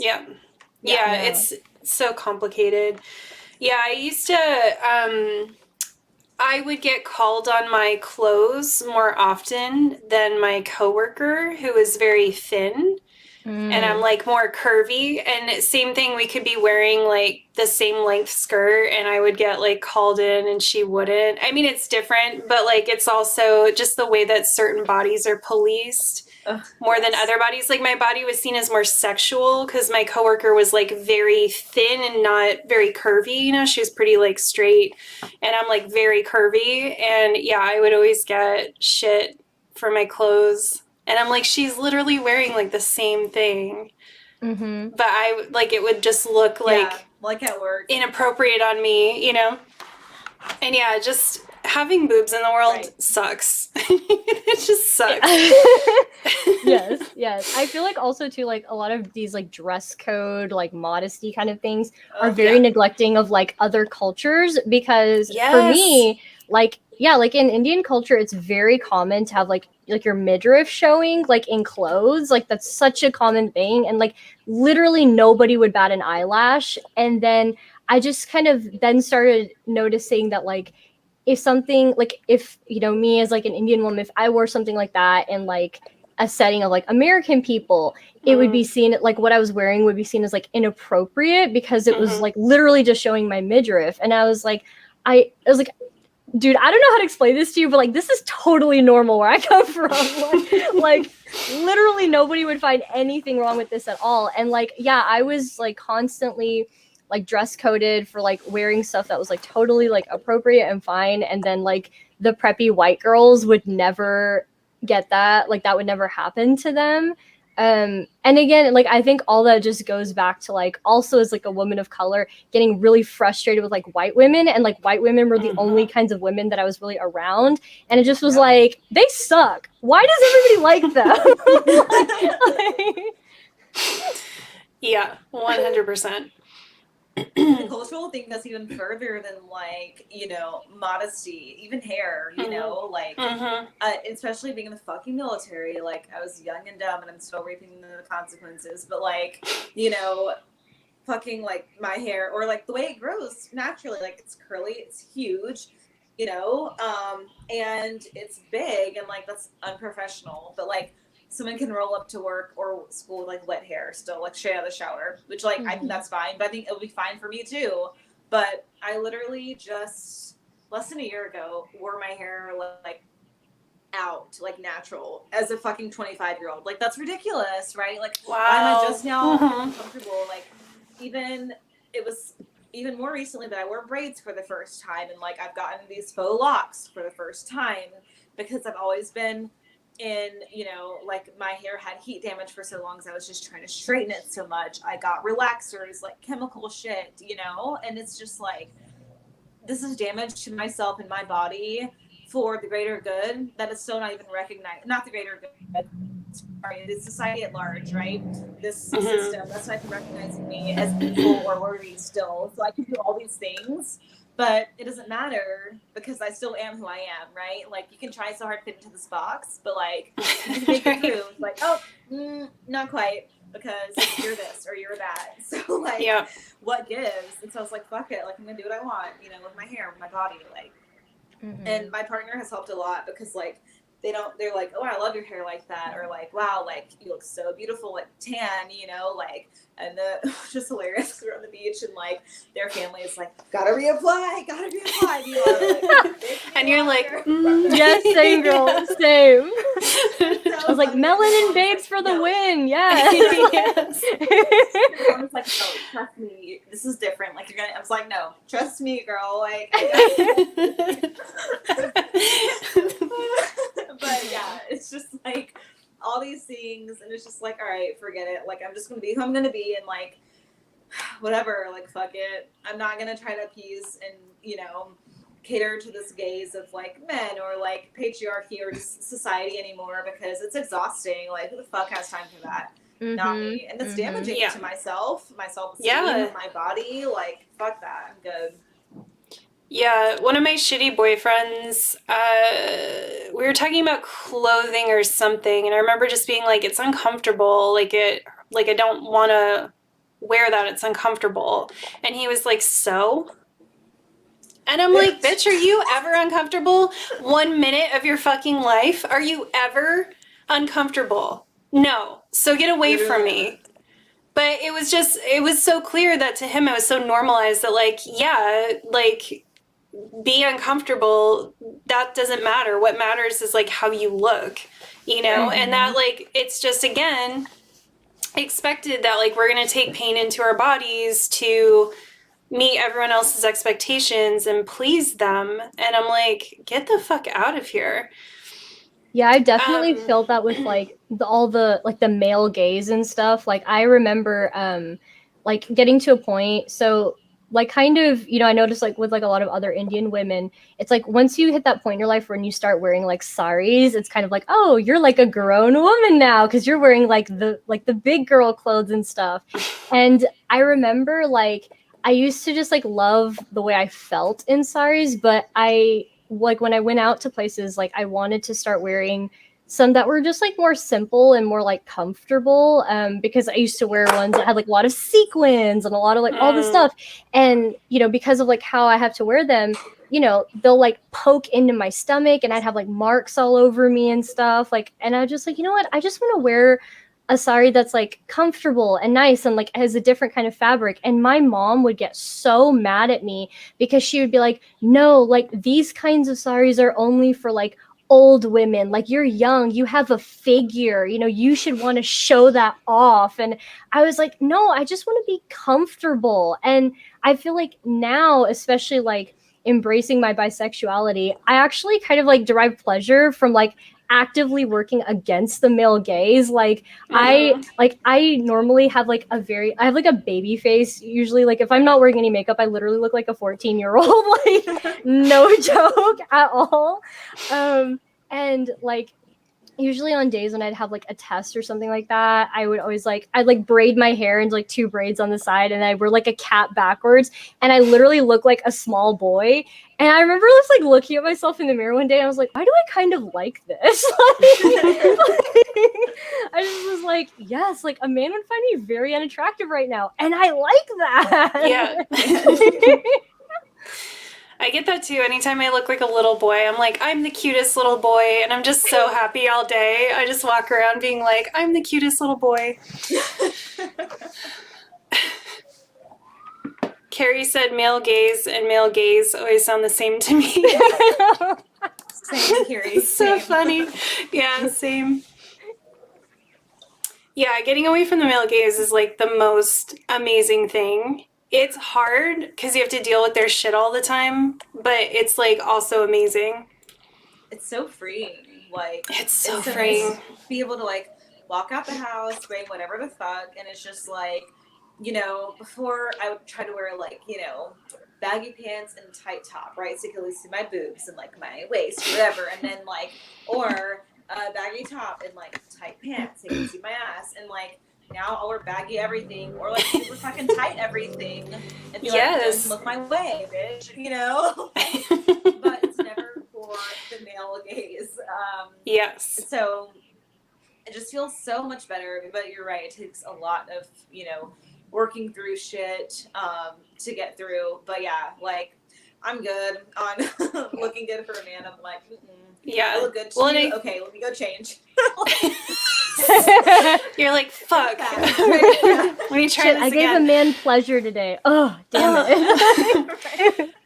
And I think that's something that lockdown helped with a lot, because I think a lot of people experience what it's like to just be comfortable all day, and then we're like, maybe I actually have no interest in going back to being uncomfortable for other people. I know even for me, it's like I basically live in pajamas now or like sweats now, and it's like my autistic ass is so happy. Are you kidding me? I get to just have like soft textures on my body all the time and like not be itchy and not be like in pain at all. It's amazing. And so even thinking about like getting a job, I'm like, I couldn't wear clothes again. You know? Yes. Like I barely get dressed for the live streams and that's about it. But it's like, I just think in so many ways people have actually gotten a taste of what it feels like to not have to carry all of that all the time. And I think with like body hair and just so many different things, I mean, there were so many people who shaved their head in lockdown for the first time, and that's like a thing they wanted to do. And I just think, yeah, like getting away from that is just so liberating and powerful. And I think that's why, you know, I know there's a push-pull right now, but I know that a lot of companies have been trying to bring people back in the office as like soon as they can, because they have to start reinforcing these things. Mhm. Although I would be interested to see if dress codes got more casual after this, if this finally like pushed a lot of companies to have to be more casual. But I just think back when I had a job where I had to wear like professional attire, and I'm like, I remember the you dress couldn't code pay me episode enough. from previous days. So yeah, that was, Yeah. yikes. But Yeah.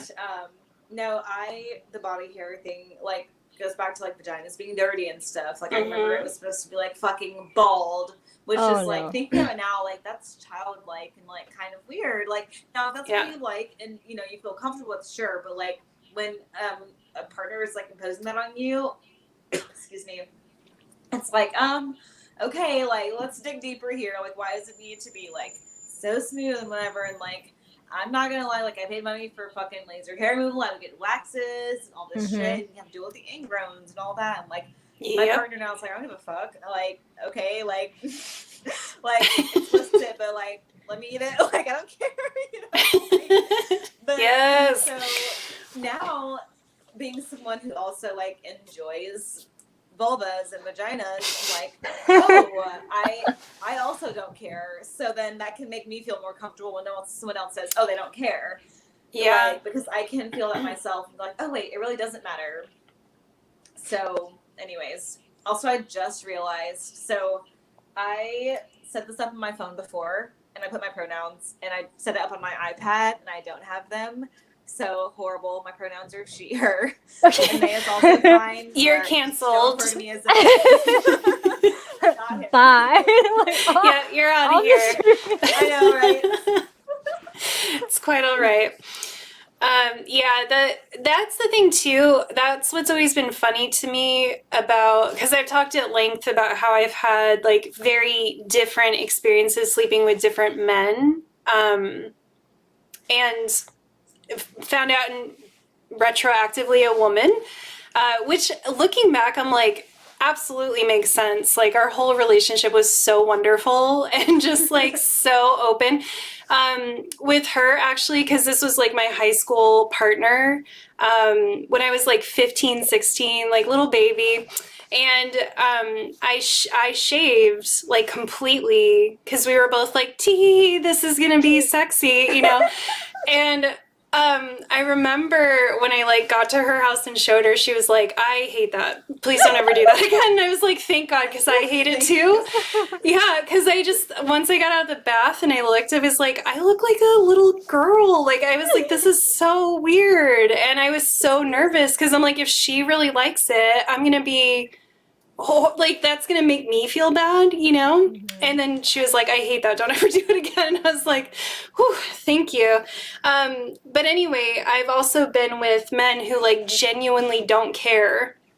And then there's men who do. And when they try to police me, I'm like, are you fucking kidding me? Do you know how deep someone's face has been in there when it's been like completely overgrown? Thank you. You think once you've had that experience, you're like, you have no, like now I just look down on you because you're all fussy. And I don't want someone who's fussy being all up in my juicy vagina. Because it's a vagina. It's not something to be fussy about. Like, they're the main ones, like, with the hairy ass balls, they want them in your mouth, and hair. I'm like, excuse me, like, are you gonna do something about that? Like, I don't care. Excuse me. You care about this? Like, you gonna manscape a little bit, or what? Oh, yeah. Or wash them, you know, something. Let's start there, with cleanliness, at least. Although, to be fair to my exes, they were all very fastidious in the hygiene department, which actually was kind of annoying for me because I'm a little dirty. Not super dirty, but I'm like, I don't want to be like taking 2 showers a day. Get away from me with that. No, fair. I want to have like dirty morning sex, you know, where we both are Yes. just like stinky and fine with it. Immaculescence. Yeah. Oh, Love it. I love it. I do. My And I partner- want to go back. I think it was, let me see, I'm scrolling up. I think Keck and I think King Cyrus was also jumping in on this. We're saying like one of the biggest things to like epiphanies that they had was that realizing that you don't necessarily want to have sex with people unless you're like crazy about them. And I think Yes. that's so common for a lot of people. And I know I've talked about this before, but I just wanted to bring it up because I think Mohera, at least for you, that's kind of true. And just, it goes into that too. It's like, would I ever want to kiss someone who hadn't brushed their teeth yet? No. The thought of that makes me want to fucking vomit, because this ties into when we were talking about like genital repulsion too. But if I'm in love with someone and we wake up next to each other, I am like in their mouth before Yes. the alarm goes off, you know, like I don't care. I really don't care. And I'm just like, oh my God, I'm just so obsessed with you. And I think like, if you're a person who's exploring your sexuality and you're having that genital repulsion, I think just remembering that can be really important. That like, yeah, philosophically, maybe it's not, it seems like something that you couldn't do, but then if you were actually in a space with someone where you were really, like, really into them and had those feelings for them, a lot of that would just go away.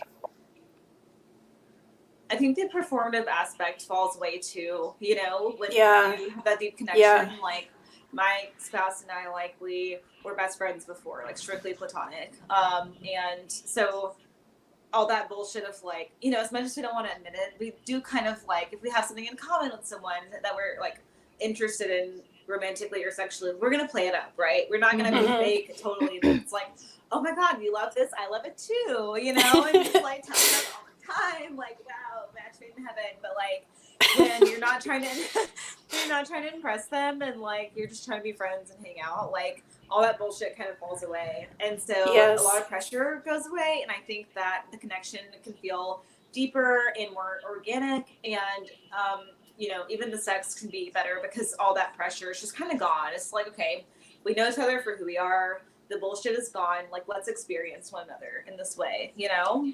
Yeah.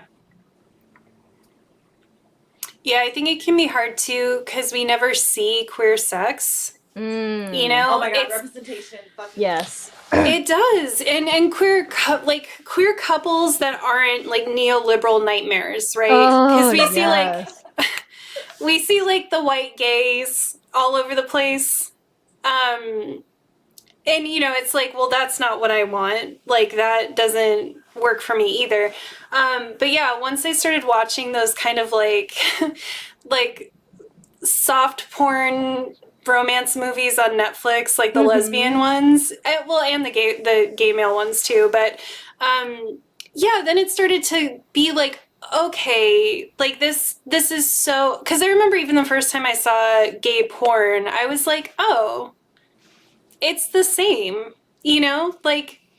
Sure, you might maybe be doing some different things, or there might be some different toys involved or whatever, but like, I was just like, oh, this is just two people like sharing their bodies with each other. And I just think we need that. And I think it's easy to forget that as you're on this journey, it's really important to watch that kind of stuff and just have that be normalized. Because I think for us, it's like, we know what's going to happen if we hook up with a dude, right? Like, we've been through that. We've seen it on TV a million fucking times. Like, you know the score. But I think like part of that possible repulsion and part of that fear is just like, you don't see that normalized in media of what it looks like for other people to fall in love or to fuck or to go on a date, you know?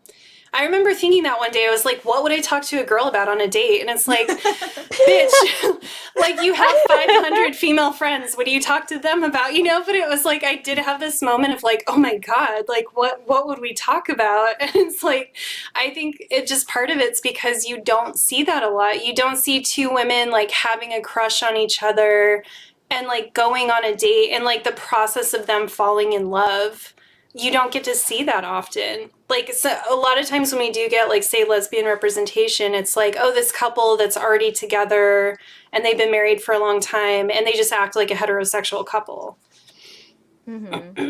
Yeah. I was thinking a lot too about like just the idea of like friendships and how like with like if it's like two girls or like friends, it's like, oh, they're just like besties, and it's like literally they're like, I would fucking die for you, and it's like, but we're just best friends. And it's like but then if it's like a guy and a girl, they're constantly like, oh, I know you're friends, but I'm sure there's something more. I'm sure there's something more. And it's like if it's like the opposite gender, then it must be like something romantic. But if it's like two people of the same gender who are like really good friends, it's like, oh, nothing romantic could happen there. Not. And I just remember, it's so weird, like I've been watching a lot of anime lately, and there's like a show with like all these like boys, and basically they're like paired up, and so like it's just like gay boys, like the whole show is just like they're all gay, they all come in like duos, and it's just like everybody pretty much who has like any common sense is like, even though they're not like gay, they're gay, like we all know they're gay. And it's just like, so people will have like all kinds of like fan fiction and like, you know, like headcanons about the two characters and stuff like that. And there'll always be these fucking assholes who come in the comments being like, stop trying to make everything gay. Stop trying to, like... And you're like, everything is gay, though. You're like, dude, there is like legit evidence as to like why these two people are actually like romantically like attracted to each other. But then like you just know that if it was like a guy and a girl or something like that, everybody would be like shipping the two characters together. And it's just like, you just see, even in things like media and things that are just like totally like imaginary and fake, it's like people still like feel this desire to be like heteronormativity. I'm like, even when it just literally makes no sense whatsoever. It's so strong. You're right. Like, it's so pervasive. Like, fuck, guys. Like, I was just telling my spouse like yesterday that there's this guy in middle school, and like we were the only two black kids. So like he was a guy and I was a girl. So everyone's like, y'all should date. And I'm like, good, actually. Like, not into him, and like he was not into me, and like we were cool and everything. Like, I think he's a great guy, but like we're just not into it. And, like, because we're obviously a guy and a girl, right? And like, you know, we're the only two black kids. Like, we have to date. Like, no, actually, like, no, thank you. They're like, so you two go off together, and then we'll keep being white over here. Exactly. And that will be great. I'm just like, no. That kind of happened on that show too. So everyone, I'm watching Are You the One season 8.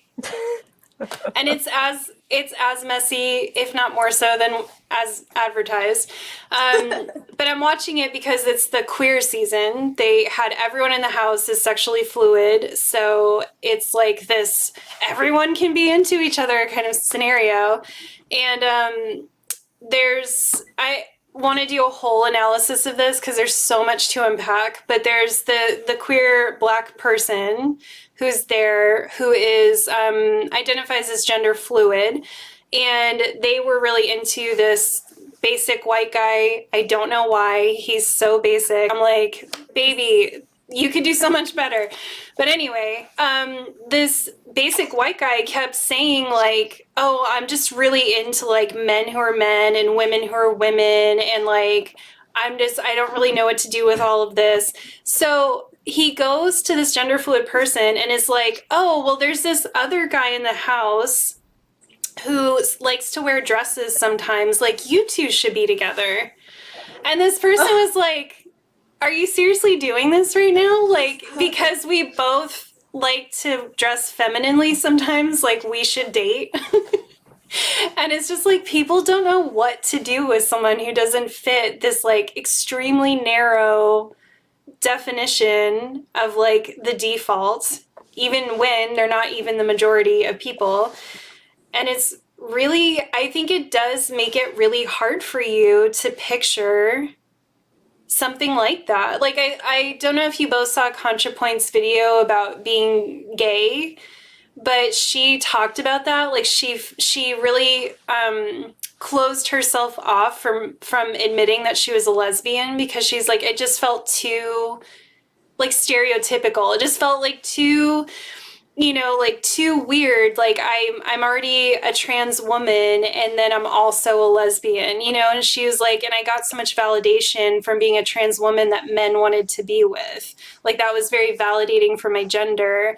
And she talks about a lot of, I think that's actually where I heard CompHet for the first time was, and she said she fell in love with her best friend and her best friend like didn't reciprocate. But her best friend admitted that part of why is because she's also a trans woman and felt like it was too hard for her to fall in love with another trans woman.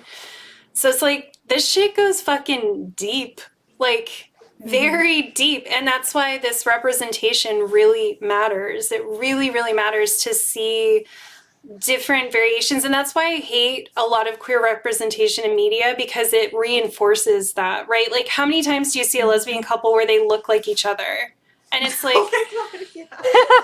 you know, it just reinforces this idea that like, yeah, that like, oh, you two are the same, so you go and you do the thing. And it's like, no, we need people who look all different sorts of ways. And that was something that like, for all of its massive flaws, and it has huge massive flaws, Sense8 is still one of my favorite shows because like we meet a white trans woman with a black cis girlfriend and they're like madly in love, and we get to see like two people together that we normally would not see together having this very healthy, loving, normal relationship. Yes, that sex was hot. Like, Ugh. that was hot. I was like... I don't know how you come out of that straight. I really don't. I know. That whole show was just like hot gay sex, and I was like... Ooh. Like, yes, please. All right, ladies. Well, we've hit more than an hour and a half. So do either of you have any closing thoughts, topics, sentences you want to say? Why are they so weird? I feel my cramps, like, despite having taken Tylenol, they're like creeping up and it's sucking out my brain energy. But yeah, do you have any kind of closing things or stuff we didn't get to yet that you'd like to talk about before the after party? I'm gonna check my notes because I have ADHD. Oh, please do. Just like whipping out. Yeah. Yes. Yeah, I just think like, you know, I always had this mindset, like even like when I was like straight, I was like, oh, you know, but if I ever like fell for a woman, I mean, I'd be totally fine with that. And like, I mean, that'd be cool, you know? And Same. like, and so I think it's just like, you know, this, like, I remember thinking to myself one day, and this was kind of like my epiphany moment, was just like, if I was just with like a group of random people and we were like born on an island, like isolated from society, and nobody told us like what to do, I was like, I don't think I would be just straight, like, you know, and because it's like nobody's telling you like, oh, like the men have to be with the women or anything like that. And I think just like actively trying to like unlearn these like social constructs, and then because it's really hard like when you've been conditioned in something, you don't really know like, is this genuinely how I am, or is this like society's conditioning that's like made me this way? And it's like it's really hard to discern between those two. But I think just actively trying to unlearn this stuff and then try to get to a point where you can be like who am I myself apart from like the conditions of my surroundings. I think that was just like the biggest thing that helped me understand like my sexuality and like my attraction to like different genders and stuff.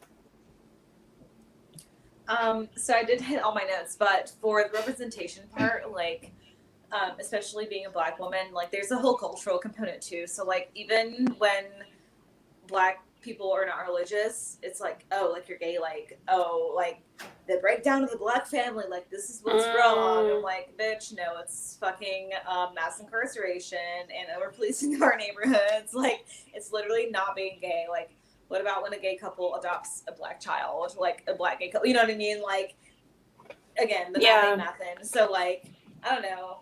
Seeing that later on, like I never saw like a Black lesbian couple or like a Black non-binary person. Like even when I realized like what non-binary was or like trans was, like I was like, well, I don't know anyone who's trans or like non-binary. Like, bitch, yeah, you do. You just aren't listening. That's your cis privilege in your fucking brain, like not acknowledging things or not digging deeper, you know? And so, I don't know, the representation, it does do a lot. Like you were saying, how people are like, oh, this couple looks the same, this and that. And like, I remember vaguely seeing like an ad or something like for the L Word when I was younger, and I was like, ooh, like what's that, you know? And so I looked it up and it's like, oh, lesbian. And so full circle, my spouse now is like, oh, when I watched the L Word in 6th grade, I was like, yep, definitely gay, like lesbian. But then like, so now they're like taking testosterone or whatever, and so they were talking about us being married, and someone overheard, and they were like, oh, like how is it working with your husband? I was like, do not perceive me as heterosexual. Like, I am not straight. We are very gay. I hear that from so many queer couples where they're like, don't read us as straight. It's like, please don't. I'm gonna get a rainbow tattooed on my forehead so everyone knows. Literally. Hashtag not straight. Not straight. We took our American flag down, and we're gonna put a pride flag up and a black yes, yeah. Literally, we had a friend come over. He's like really tall. I was like on his shoulders, and then I pointed out like victory. But yeah, so it's the whole the cis thing is huge, and so it's always like husband. I'm like, not quite. Like, and again, not to invalidate them, but please do not read me as straight, because that was a mistake I thought for a long time, and not the case. So, anyways, I believe that's all I've got. Well, that was great. I mean, I'm sure we could talk for like all day about this stuff, but I'm trying to, keep them wanting more, as Keep they say. Totes profesh. Yes. So we'll do a quick happy hour after this. I'm gonna play the outro, the after hour party video, so you two will have 3 minutes if you want to take a bathroom break or whatever. And also don't be rushed. Like, I can kick off the after party, so don't feel like you have to get back exactly at 3 minutes.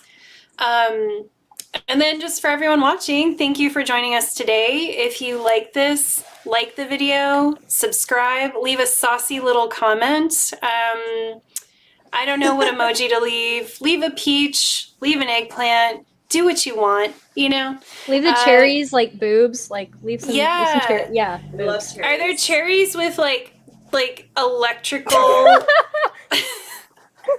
Because that's how my boobs have felt for 3 days now, is like there's like zaps coming out of them.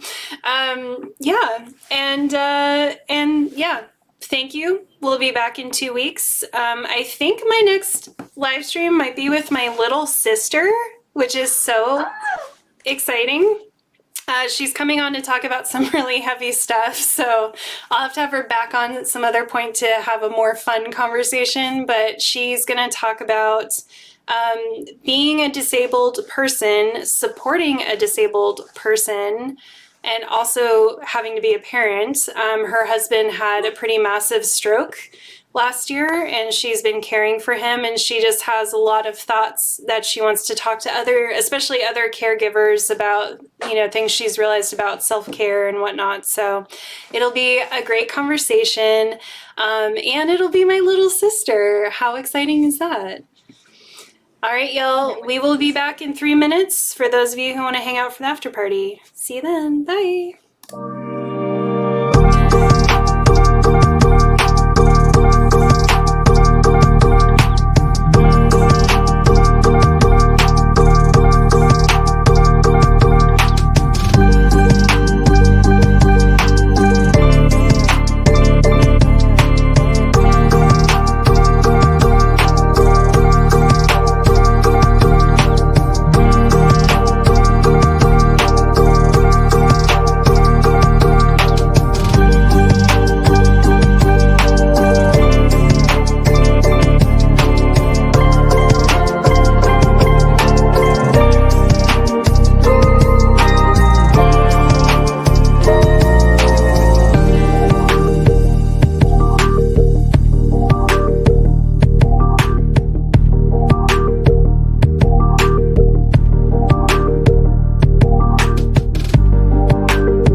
I'm Sorry, like, guys, I had hi. to lose I'm getting toasty. Oh, it's okay. Also, sorry, if anyone No. didn't notice, I had a patch that says "sit on my face." So sorry if it was. I know, not I want to see visible. that. I need everyone. I love that. Yeah. Okay. My I kind of don't want to take it out because I don't want to put it back in, but this is a scale of how gay. And I guess things are, I am, whatever. So I have it on the deep red, super gay. Although it has gay as fuck is like the second one, and I'm like, I definitely would have made that the top tier gay. I think like gay that's to much the power gayer. of infinity, just like Yeah. the gayest of all gay. The gayest of all the gays. Gay Yes. power of gay. Yeah. I have a vagina monologues button. Ooh. I don't know. Our school did like actually right before COVID hit, back in 2020. My partner and I, for Valentine's Day, we went and saw our school's production of the Vagina Monologues, and it was so fucking good. And Aw. he So was romantic. he was kind of like, I was like, I don't know how this is gonna be, and I was like, look, I've never seen it before, I don't know, but I've heard it's phenomenal. He like walked out of there and he was like, can we see this every year? I was like, look, good for you, good for job. you. Good job, partner. I'm surprised your school did that. That's pretty cool. Our theater department's like pretty like rad and progressive. It's just like That's the rest of the awesome. school is trash. So here, I too went to school in Tennessee.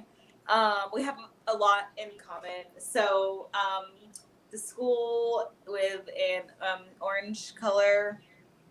Yeah, Yes. so it's not far from you. I love how like it's like, you know the one? Yeah, I'll leave it at Yep. that. Yeah. Also, I have a uterus tattoo, which I should have known then. Hey, Like, nice. That's cool. and my incense holder is a vulva. So You're like, the signs were there. oh, they were there. Just had to open my gay eyes. And see. My gay eyes. I love. It's kind of like your third eye, but it's like your gay eyes. Okay, More You've just powerful gotta- than third eye, if you ask me. That's my hubby. I agree. I feel like my gay eyes are very powerful. They show me a lot of things. I should have worn it. I didn't even think of it because I was, of course, rushing around at the last minute. But I have a ring that's like a vulva with a little clit at the top. yeah. And it's really cute. Love it. It's like very artsy, but it's like if you look at it, you're like, oh, okay. You're like, oh. I see. And then I always like play with my jewelry when I'm wearing it, so I just sit and like rub the clit all the time. I was like, I don't even think about it. And then I'm like, well, you know, I'm not mad at it. A man would never. I know. Would He'd be never. like, where is There's like a really popular TikTok video, and it's like a whole bunch of like women have like stitched it, and it's like, what is something that could be done before a man finds like the clit? And it's like end world hunger. Like, it's like all the most dramatic things. I'm like, I mean, You're like, it's not wrong. I think I said this before, but I just remember my mom laughing about like a Salt and Pepper lyric and just being like, that's so rude, but like laughing. And I was like, I wonder if my dad knows what he's doing. You know? It was something like, that's not it. And she's like, that's so rude. But she was like laughing. And I was like, I got it, Mom. I get where you're coming from. Have you all heard, because I'm a fucking nerd, I was like geeking out on this yesterday, that they discovered this like new old hominid that's in our ancestry. mm-hmm. Do you remember how to pronounce it? It's like Oh. Denisovians?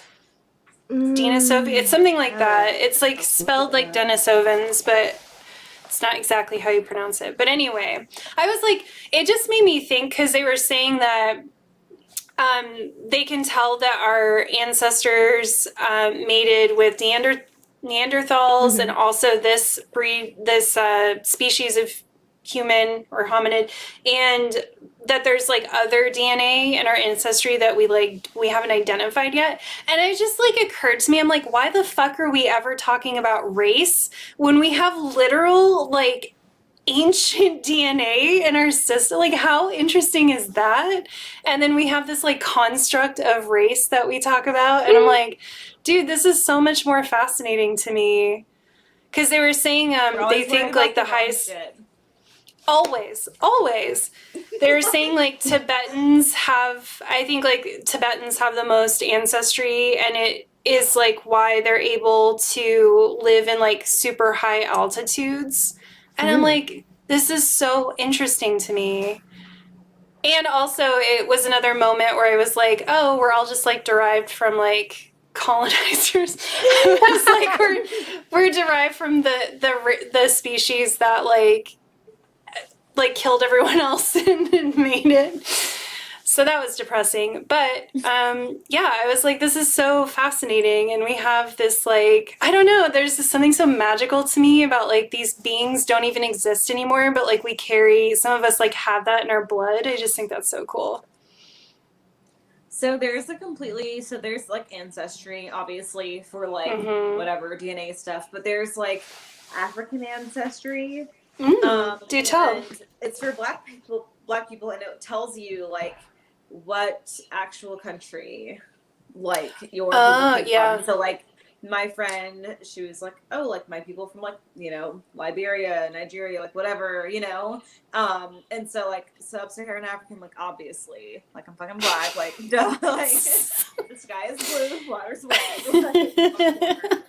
So there's a separate one for us. It's way more expensive. What's new? Of course.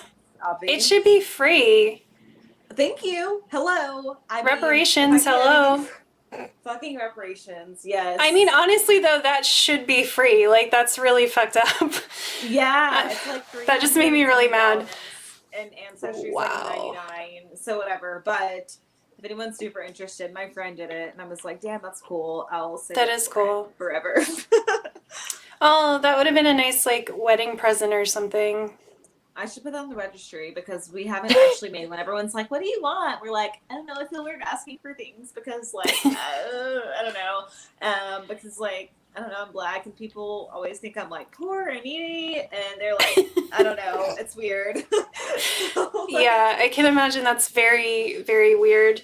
Did you too? Because I know you just recently got married, right? Yeah, not even a month ago. Did you have like were you able to have all the people that you wanted, or was COVID still impacting what you ended up doing?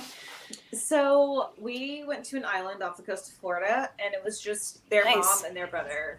My parents would not have attended anyways. They didn't tell me congratulations. I sent them pictures in the family group chat, and they were just like, ignore. I was like, hey, and like even beforehand, I was like, hey guys, I found my wedding dress. Like, do you guys want to see pictures? Cricket. So whatever, they chose not to come. It's fine.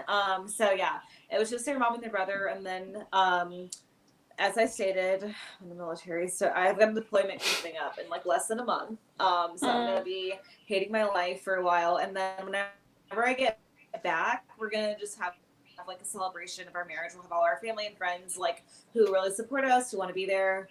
And that'll be it. Like, we're more worried about the marriage, not worried, but we're more concerned about the marriage than the wedding.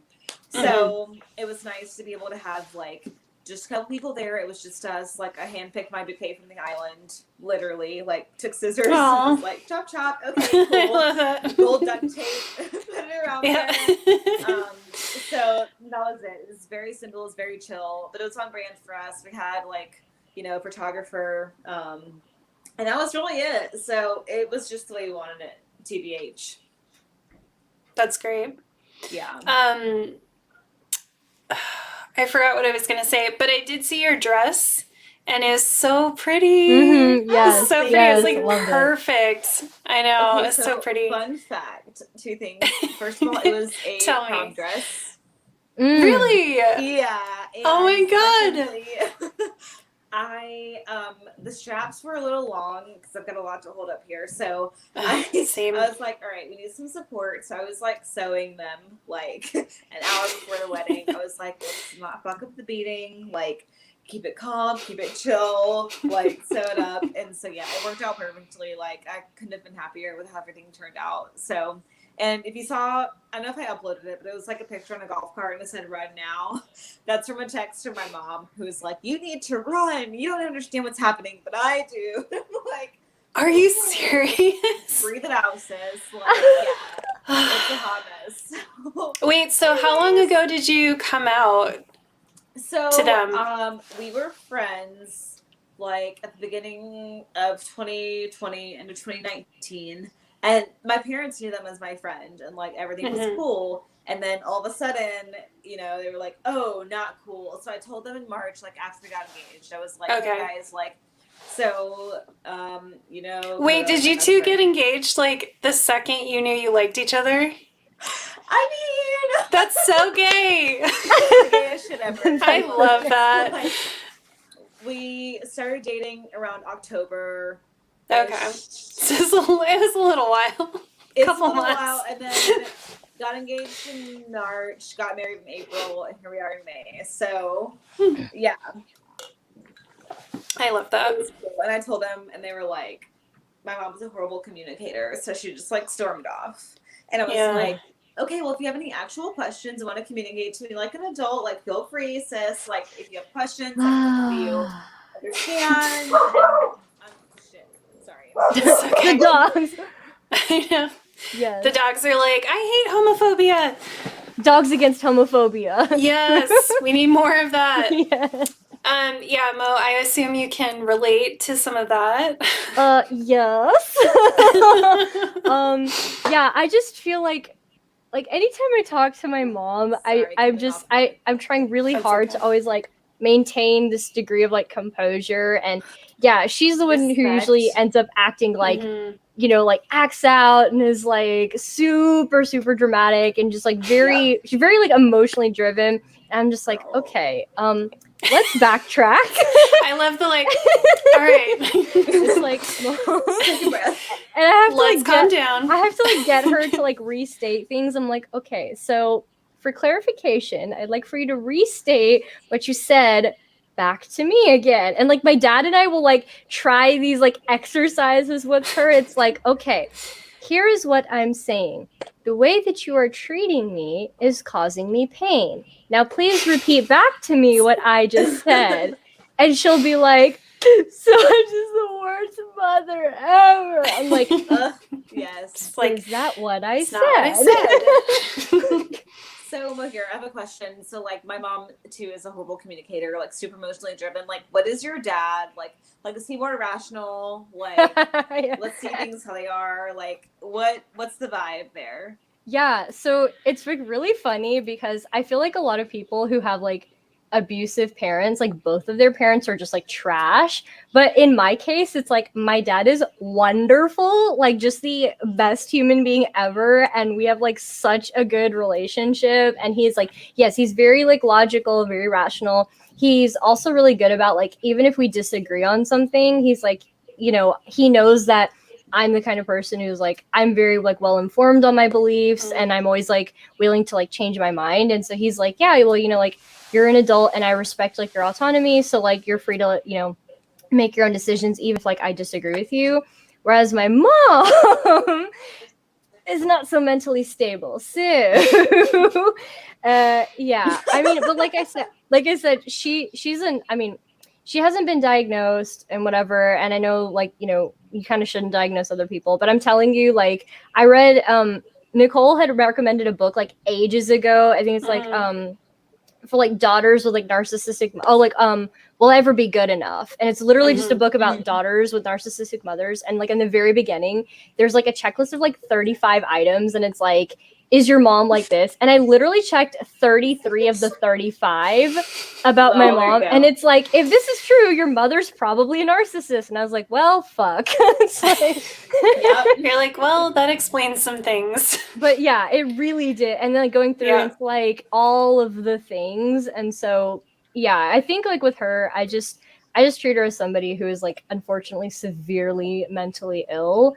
and I just have come to terms with like the fact that she will never really fulfill that like maternal role in my life, and and that's okay. It's just something that I have to accept and move on. And then her entire side of the family's trash too, so like it's all That good. helps, I guess. It's all good. So a book I'd recommend for you that I just started reading is Adult Children of Emotionally Immature Parents. Oh yes. Does this sound like your whole life? Oh, I haven't heard of this one. Yes. It's on my Kindle, and I'm like flying through. I'm like, yep. Oh, yeah, okay. Google's such a fucking creep. Like, I literally just typed adult children. I didn't even get through children. It was like of emotionally immature parents, and I'm like, stop listening to me. Stop listening to our How'd you conversation. guess? Yeah. Oh, yep. Same, But yes, same thing. also Yeah, my this dad is is what I'm looking also- for. Yeah. Yep. my I just dad's typed in also adult logical. You're welcome, Google. Yeah, I know. Yeah, my dad is also like the more logical one and everything. But my mom like kind of brought him more into like Christianity and shit like that. And so I think but he was like a professor and like got his PhD and stuff like that. And so I think he, I don't know, has a little bit more critical thinking skills. And like my mom is a teacher in his school district, and so like she teaches kindergartners, and I'm like, you're supposed to rub off on them, not the other way around. Like, Yes. you Yeah. need to teach them emotional regulation and maturity, and like, it ain't happening. So- Yeah. My dad's an atheist, and he's like a very well educated atheist. Like he knows like all the Interesting. arguments. He's very well read on like the science and all that stuff. And he also has a PhD and stuff. So he is very like logic driven. Sometimes I feel like it's just like too much in a way, and he kind of like Yep. gets a little bit of that, like trashy like white male kind of logic. Yeah, But like just I would listen to me. Yes, but I would say like a majority of the time, I really like the way that he thinks and his like approach to things. And I think that was another reason why I really didn't like women, like just personally growing up, because especially the women in like my family, like my mom's side of the family, they were always just very, and when I say like emotionally driven, I mean in the sense of like they just act on like emotion, and in a very like rash kind of like unhealthy way. Not like I mean, I think like definitely like acting on emotions can be like a good thing at times, but I think for them is like in a very like toxic and like super problematic way, and just like really enjoyed like unnecessary drama and like problems, and I was just not like that at all. And whereas like my dad was the one who was like logical and like let's solve problems and let's try to come to like Yes. resolutions and like all this stuff, and he had very like healthy mechanisms of like approaching like issues and conflict in life. And I was like, oh, I like that, but that's how like men are, so I want to be like men. Like I like the way men operate and stuff. And then I'm one of the guys. yeah, I'm very much kind of like that. And so I think like that was a huge thing. And then again, like I said, just coming to college and realizing like, oh, like not women are all like that. It's just like my family's trash. So it's like, okay. All to do it to you every Yeah, fucking time. it's like, that makes sense now. It will. It definitely will. Well, I'm very excited. I was able to check that out from the library, so I will be reading that. Yay. Because, as you all know, Adult Children of Alcoholics was a big book for me. And I think when I was reading it, a lot of it is not so much necessarily alcoholics, but I think it was growing up. I mean, there are certain things I think that come from having a parent with addiction, but it's also just the instability and the emotional immaturity and like a lot of things that applied in a lot of different ways. So I'm really happy there's more literature out there for people in different situations. Caira, did you have, or Caira, did you have were you like close with your parents or your mom growing up? Like, do you feel that you did have a good relationship with her at any point? That's the complicated part. Like, it'd be easy if like she that's was sad. trash all along. Yeah, it's super Yeah. sad. But I was like a daddy's girl growing up, like when I was a toddler and kid, and like I remember. And then when I was becoming like a preteen and stuff, I was closer to my mom, and like we were literally BFF. I mean, all the way up until really this scenario, maybe a couple years before. And so it was just like, what the fuck? Like, girl, we've been, and she's like, here I am thinking I'm your best friend. And I'm like, okay, well, you react this way. So, like, you're obviously not. Right. And so, like, it was when my parents were going through their own issues that caused me to be not as close to my dad and closer to my mom, and projecting or like seeing my dad as like a bad husband and treating him like a bad father, right? So like he was a good father to me, but not a good husband to my mom. And so for me being so close to my mom, I was isolating him and shutting him out when really as a child, right? Not necessarily in age, but in relation as a child, that's really none of my business. And your parents shouldn't be venting to you or talking to you about their relationship, especially marriage. And so, being that I was clued into, and I will give my mom some credit, she didn't tell me a ton. I've been very intuitive, literally, since I came into this world. Like, I'd have dreams about shit when I was a toddler, be like, oh, I had a dream this is going to happen. Like, it happens. I'm like, okay, weird. But, you know, being super, like, intuitive. But then my mom also telling me, like, more than I needed to know. Got me, you know, pushed me away from my dad and kind of had me icing him out and then being closer to my mom. And that wasn't her intention. She would always say that, like, oh, like, he's your dad, you should still love him. Just like she'll still text me, be like, oh, I love you, like, just checking in. And I'm like, you didn't come to my fucking wedding. Like, I'm your daughter. Like, what? It's the cognitive dissonance for me. Like, come on. So yeah, we were close once upon a time, and you know, to have one thing happen and suddenly not be, but also it was obvious that we weren't close. We weren't as close as she thought that we were, because like, I have like not only deconstructed like Christianity and everything I grew up in, but like diet culture and all that, like content warning, having like an eating disorder and stuff in high school and stuff like that. And for her to be like, the last time I saw her, she was like, oh, like, you look like you lost a lot of weight. Like, how much do you weigh now? Like, if you do, you know that, like, I don't weigh myself anymore because it's a slippery slope. And, like, you also know that, like, when I was doing, like, my vegan meal prep service, I explicitly told people I'm not counting macros for you. Like, I'll make you good, nourishing food that I think is delicious, but, like, if you want to count that shit, do it yourself. Like, not on my watch. Good for you. Yeah, I was like, I can't, you know, participate in that, you know, and if that's something that works for you, then cool, then you could do it, but it cannot be on me. Like, I just can't. So. So much same. So much same. Like, yeah. I was thinking that while she was talking. I was like, Mohera. My mom is super, super, super fat phobic. Like, incredibly fat phobic. And like those body, like, image stuff. Oh my God. Like I've always been just like a smaller person. I'm just also like very short and just like I'm just like petite, like just very small. I'm just like really just like that. And why am I get high with the I'm like it's very small. And yeah, I remember like definitely like content warning on like body image stuff, but like I remember being like a literal child, like not even kidding, like before high school, and I would be like in my room like changing, so I'd just be in like my bra and underwear, and my mom would like come in, of course, like not knocking or anything, and she would just like come up to me and pinch different parts of my body.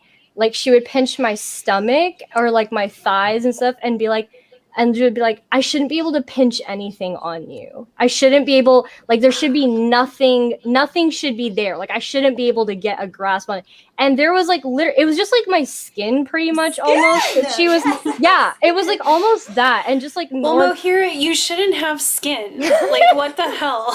Obviously, Are you even trying? you shouldn't even take up space. I mean, honestly, like, you should be that small. Like you Yeah. physically do not take up space. And I was Did like, you two see the oh, what's her name? I feel like her name is Jessica or something, but the girl who did that makeup, the contour tutorial that went like super viral. No. And she would say, yes. she's like, you gotta buff it out. You shouldn't even have flesh. Oh yes, If yes. And she was like, you shouldn't have nostrils. Like You should, yeah. You gotta buff those out. Yes. But that's like super relatable content. Like I was doing fucking diets with my mom in middle and high school. Like there's no way that God. one, she should have been doing that and modeling it for me. But two, allowing me to participate. Like, okay, we're eating 12 bananas today and like fucking this stupid ass soup. Sorry, stupid, I shouldn't say that word, but fucking soup with like cabbage and fucking whatever. Oh like, God, the this cabbage day, and, soup like, diet. tracking our calories and like our weight. Like what? And like Well, your like and little I don't have body's still metabolism, growing. obviously. Yeah. Yes, I was not fully mature yet. Like, why am I doing diets with my mother? Like, of course I'm gonna develop an eating disorder. Like, what do you expect? You know? Yep. There's a straight path to this. Like, it's not rocket science. But yeah. So remember, Insane, Mohera. Yes. my mom had like some of her old clothes, so I would wear them, you know, and because it was like her clothes were kind of like cool 70s style, which was like back in at the time, which is like now, of course, always back in. But anyway, I was wearing these jeans of hers, and I walked by her, and she was like, you're wearing those jeans? And I was like, yeah. And she's like, well, the only time I could wear them was when I was anorexic. And I just like stared at her, you know? And she just was mad and like walked away and like never followed up to be like, like maybe my child has an eating disorder. Like maybe this is, she's trying to tell me something. But no, it was just like, oh, I'm just jealous of you and mad. I'm going to walk away. And it's like, thing you were talking about earlier, right, Mohera? Like, yeah, yes. Yeah, my mom, I actually, it's funny because she has like all of her old clothes and stuff like that, and so I like pretty much throughout my life would just always like wear her clothes, like her old clothes, because like they would fit me, and like she was very like thin, just like naturally, like when she was younger, and so like whatever. And I remember like one time, I think I was in middle school or like late middle school or early high school, and I was wearing this dress of hers, and so in the first instance, it fit me like perfectly. And she's like, yeah, well, I was still wearing that dress when I was 35. And it had just like fit me perfect, like at that time. And I just remembered feeling like, oh, okay. And then, so it's like, and this was like another huge problem, which is why I just always perpetually felt like shit about myself, is like my mom would say something really, really condescending to me about like my body or something, and then would like compliment me in like later on. And like she had this one kind of fancy like formal dress, and we went to a party, and it fit me perfect, but like my boobs were kind of like big, like you could tell like my boobs filled it out more than like was like intended for the dress. And she's like, well, you're lucky. Like I never had boobs until I was like this age. And she's like, you know, you're like much more like full figured like than I was or whatever. And I'd just be like, like how are you supposed to internalize that as a child? Right. Like, literally, what are you supposed to think, right? I was like, do you even like me? Like, you know, like, do you actually hate me? Yes. I don't know. Yes. Oh my God. I had that feeling all with my mom. Like once I hit, it was weird because I was like her friend up in, and then things got weird and I felt like we were competing, and but I'm still a kid, just like, you're my mom. Like I'm not thinking about this in any other sort of way. And then I would have so many moments like that where I'm like, does my mom, like, does she secretly just fucking hate me? Because she would say weird shit. I'm so mad I didn't think to bring this in, like, segment here, but I'm thinking a lot about like how I feel that my relationship with my mother also very much made me afraid to be queer. And like Oh my in God, ways that I yes. can't even fully articulate yet. I'd love to hear any thoughts the two of you have on that, because I've been like thinking about it so much, and I actually want to do I want to do a video about Black Swan and how, because I rewatched it recently, and like that is so much what I took out of it was like her relationship with her mother, and how like what the way I'm interpreting the film is like that is what really made her like not able to access her queerness or like step into her queerness in like a healthy kind of way. And then it made me realize like, oh my God, that's how I feel about my mom. I was like, oh fuck, that's a whole thing to process. Mm-hmm. I feel like in the whole movie, so like I love Black Swan. I actually watched it like I think like right before I started high school, and I was like, this film is brilliant. Like I loved it, and I was like, that should have foreshadowed me realizing that I had a lot of trauma from my mom I needed to process. But like, and also that you're gay, and also that I'm gay as fuck. So,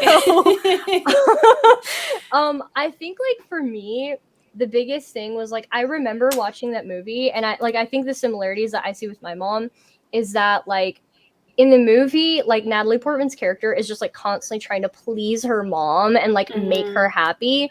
And I feel like for me, I had this expectation, which just is like so gross, but like I just had this like put into me at a very young age that like if you're just pretty enough and you're just perfect enough, you might land a rich Indian doctor. Ooh, and like, wouldn't that be great for all of us? Like, and so I think that was just like really ingrained into me. And so I always just felt this like, I want to please my mom by like marrying well. Like, I want to do good. Like, I want to achieve that because then she'll be like really, really proud of me because like, you know, everybody else might be like whatever, but then I got the good guy, you know? And so like even just a thought of like, oh, maybe I could be with someone who's not a dude, like never, ever, ever crossed my mind because like that wouldn't make mom happy. Like that would piss her off. And so it's like, yeah, I think that was like a huge thing for me, definitely.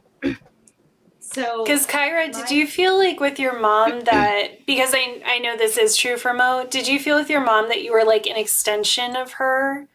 Oh my God, yeah. Okay, yeah. I think that's such like a strong theme here because same for me, and that's why I think when I started to like develop, there was this conflict. So yeah, I want to hear your experience. Yeah, so the first time I went to therapy, I have a degree in psychology, so nice. The best / worst patient. Yes. But she was like, you know, do you feel like your mom's settled? You know, I was like, oh yeah, totally. And she was like, oh, okay. Like, and you know, she's like, well, you're very self-aware. I was like, yeah, girl, like I'm just here, like I know the shit that I need to work on, like you just help me. Like I know. So yeah, so I definitely did feel like that because my mom obviously like they're super Christian and all that, and so right, if you're really abiding by whatever Christian values or perceived evangelical like Western values, it's like, oh, like you want another Christian man and this and that. But my former partner was like Middle Eastern and culturally Muslim, but not like had never stepped foot in a mosque before. So, but he was gonna be a dentist and like I'm gonna be a doctor. So it was like, oh, you know, oh, he can provide for like he can take care of you. And I'm like, are you disregarding the fact that like I'm gonna go to med school in a few years? Right. Like I can provide for myself, thank you. And I don't give two fucks about what my partner does. Like they can love me well and fuck me good. Like I'm fine, thank you. Fucking men to that. Like, Yep.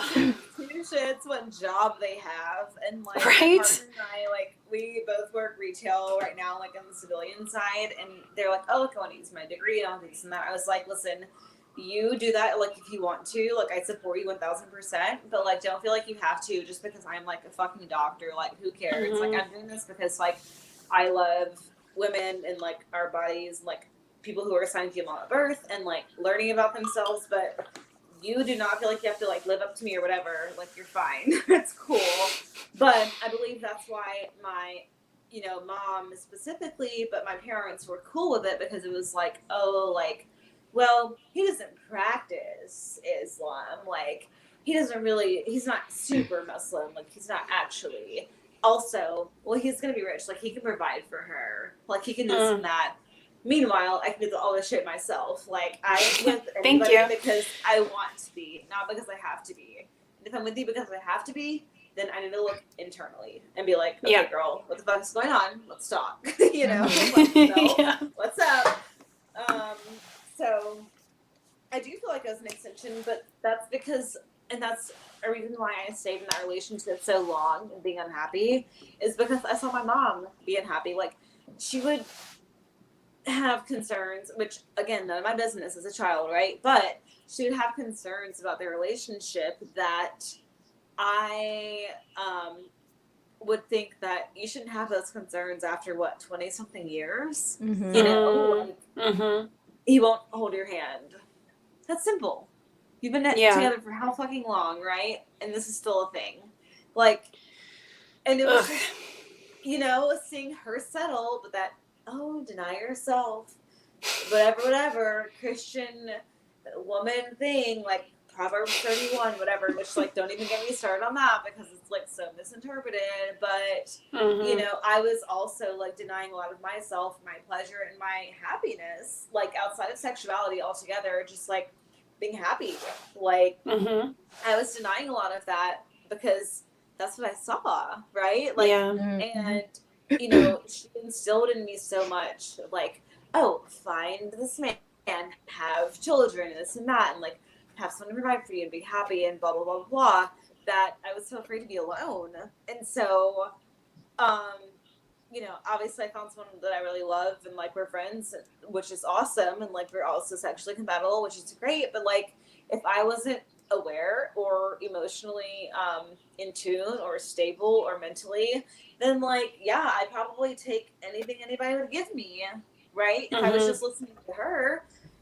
But it's like, honey, like, my dad is a great dad to me, but you guys don't need to be together per se, right? Like, you think you're happy now because you've been through, like, godly counseling and whatever. But, like, when my parents were, like, going through shit, which is what I was describing before, like, when I became closer to my mom and kind of, like, iced my dad out, like, I would tell her all the time, I was like, you just gonna, like, get a divorce, like, I would tell her, I was like, okay, like, this is exhausting, like, this is boring, get a divorce, like, it's fine, because you're not staying together for the kids or anybody else, like, it's this bullshit system, and, like, you're unhappy, like, it's not me, and, like, you're affecting me negatively, so, you know, I 100%. Yeah. Like, okay, gotta do better. Yeah, I literally grew up in a house where my parents never, like, my dad never touched my mom or showed affection my entire life. I don't remember a single instance of my dad being affectionate to my mother. Oh my gosh. Okay, my parents, it's fucking weird, right? But, like, they would kiss, but, like, there'd be no noise. There's not, like, the... No. They would just, like, touch lips. I'm like, guys. Oh my god. No. What are you... That's hilarious. It's like those Hallmark movie kisses, like, at the very end. Like, they don't kiss the entire film at the very end. It's just this, like, really strange, like, awkward kiss. It's just, like... So awkward. I scream every time they kiss in those movies because I'm like, I don't want it. There's no chemistry here. It just weirds me out. Like, you're kissing so weird. What are you doing? Yeah. It's and bizarre. It is. And, like, and it's hard to... It's weird because, like, to me, it was very obvious why I ended up with a lot of people who were emotionally unavailable and, like, that I had to try to work to, like, earn their love because, like, I had seen that modeled, even though I was like, I'm never going to be like my mother. How pathetic. And then you're like your mom, and I'm like, literally exactly the same dynamic. But I think it did also probably impact like how I looked at women too, in that way of like thinking, because I really did always just think my mom was so weak and like so kind of Yes. pathetic, honestly. And I feel really bad. I remember one time we were at like a aquarium or something, and oh god, I shouldn't even admit this. This is so mean, but there is something about like a manatee. I think there was a manatee, and I read the thing that was like, oh, manatees are like these placid creatures that, you know, whatever. And I was like, Mom, it's you. It was like these, I think it was like docile. It was like, oh, they're these like docile creatures. And I was like, Mom, it's like your animal. And she was really upset. And I was like, looking back, I'm like, I was fucking savage as a kid. I was so brutal. And it must have been the autism that I was just like, I'm like, listen, I don't have a filter. You're going to hear what and I'm weirdly smart, and you're going to just get my brutal little comments all day.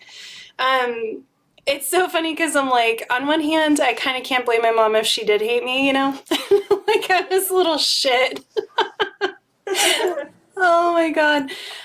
But yes, it just goes to show that even from a young age, even when I was still in that mode where like I loved my mom, you know, and I said that in that phase of like, still, I had a lot of like hero worship for her, but I also obviously really internalized that like she didn't have value in a lot of ways because, and I think Mohera, like what you were saying resonated for me too, of like, oh, I want to be more, I didn't necessarily want to be like my dad, but I definitely internalized that like my dad was logical and very intelligent and very funny, and like these were all things I wanted to be. And I can see now looking back that I really devalued a lot of the qualities that my mom had because of that dynamic.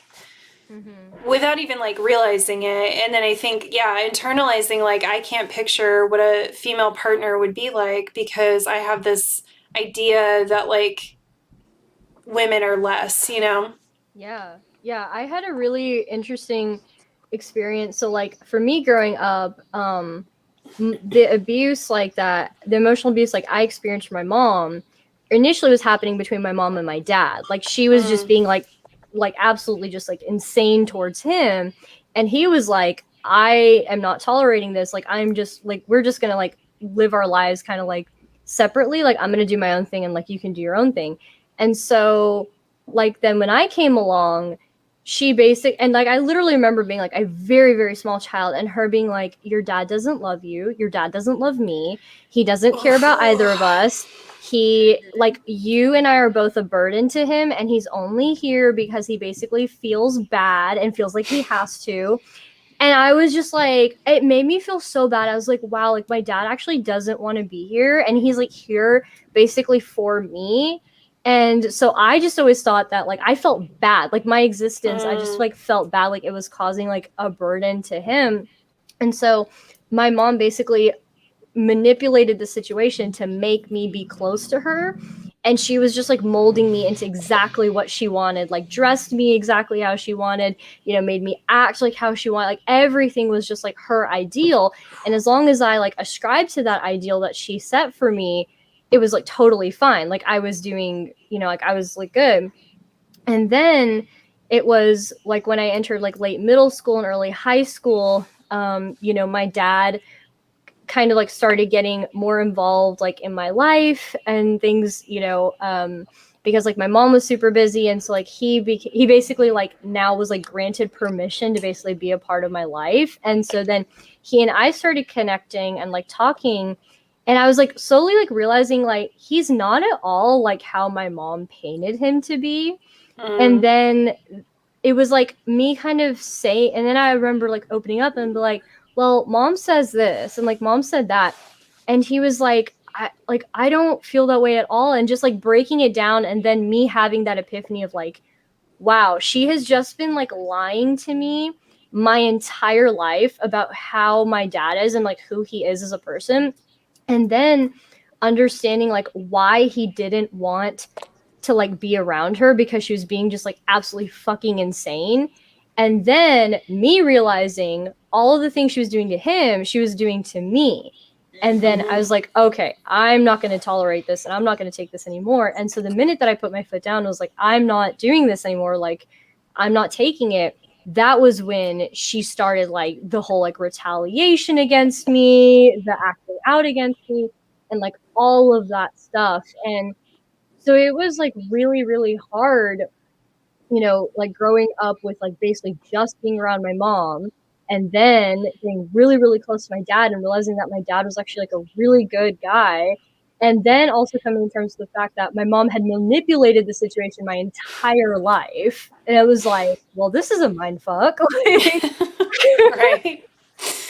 I'm so sorry. That's awful. Like, I know, I it can really imagine. is. It really is awful.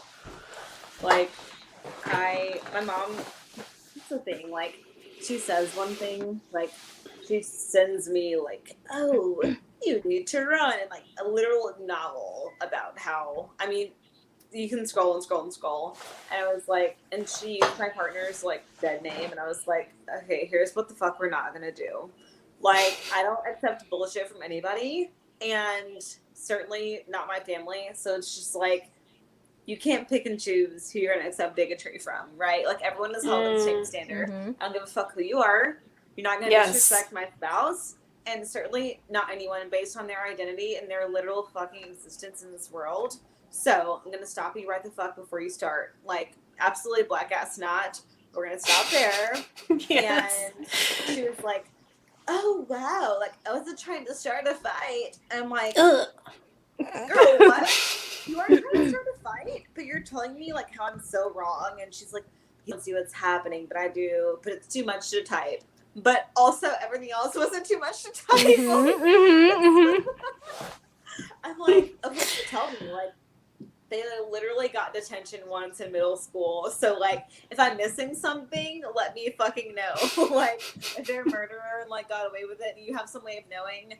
But I doubt it because you don't even know the shit that you're learning in your church is wrong, and your pastor is in prison for rape. I don't know.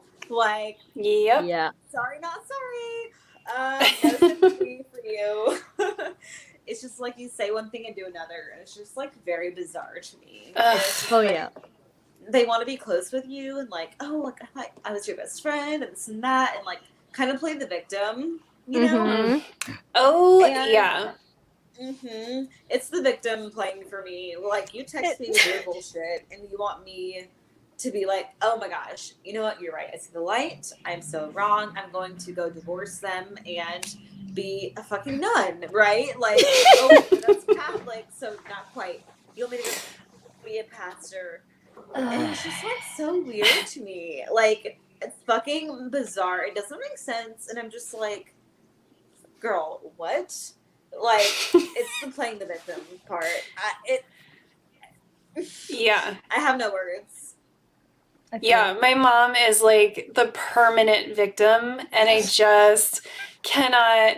Like, I could tell you so many stories, but they'd probably end up being depressing. But I'll just say, like, when I wrote to her, I stopped talking to her when I was 25, and I like wrote her an email, and it was like this whole thing, and I was like, I like need to not have a relationship with you for at least a while, and like here's all the things.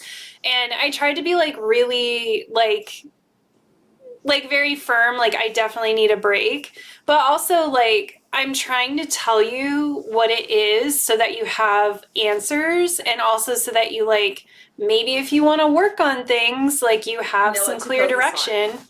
Yep.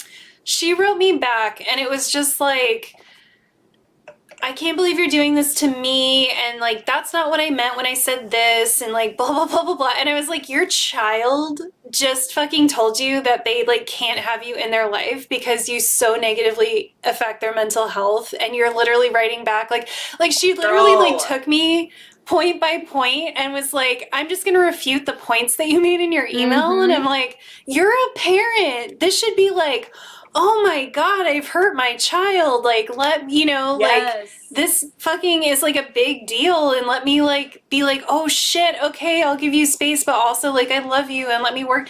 No, it was like, I'm gonna try to prove your email wrong.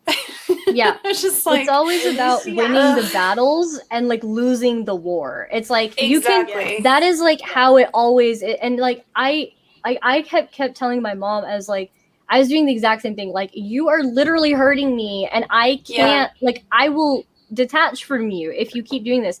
And yeah, and like my dad and my partner both like the other day, like again, like my mom and I had a huge falling out, and it boiled down to me finding out she was completely lying about a situation. Like no surprise, course. obviously. So sorry. And Yeah, even if she but- when she like promised and promised and promised, she was like lying about it for like months.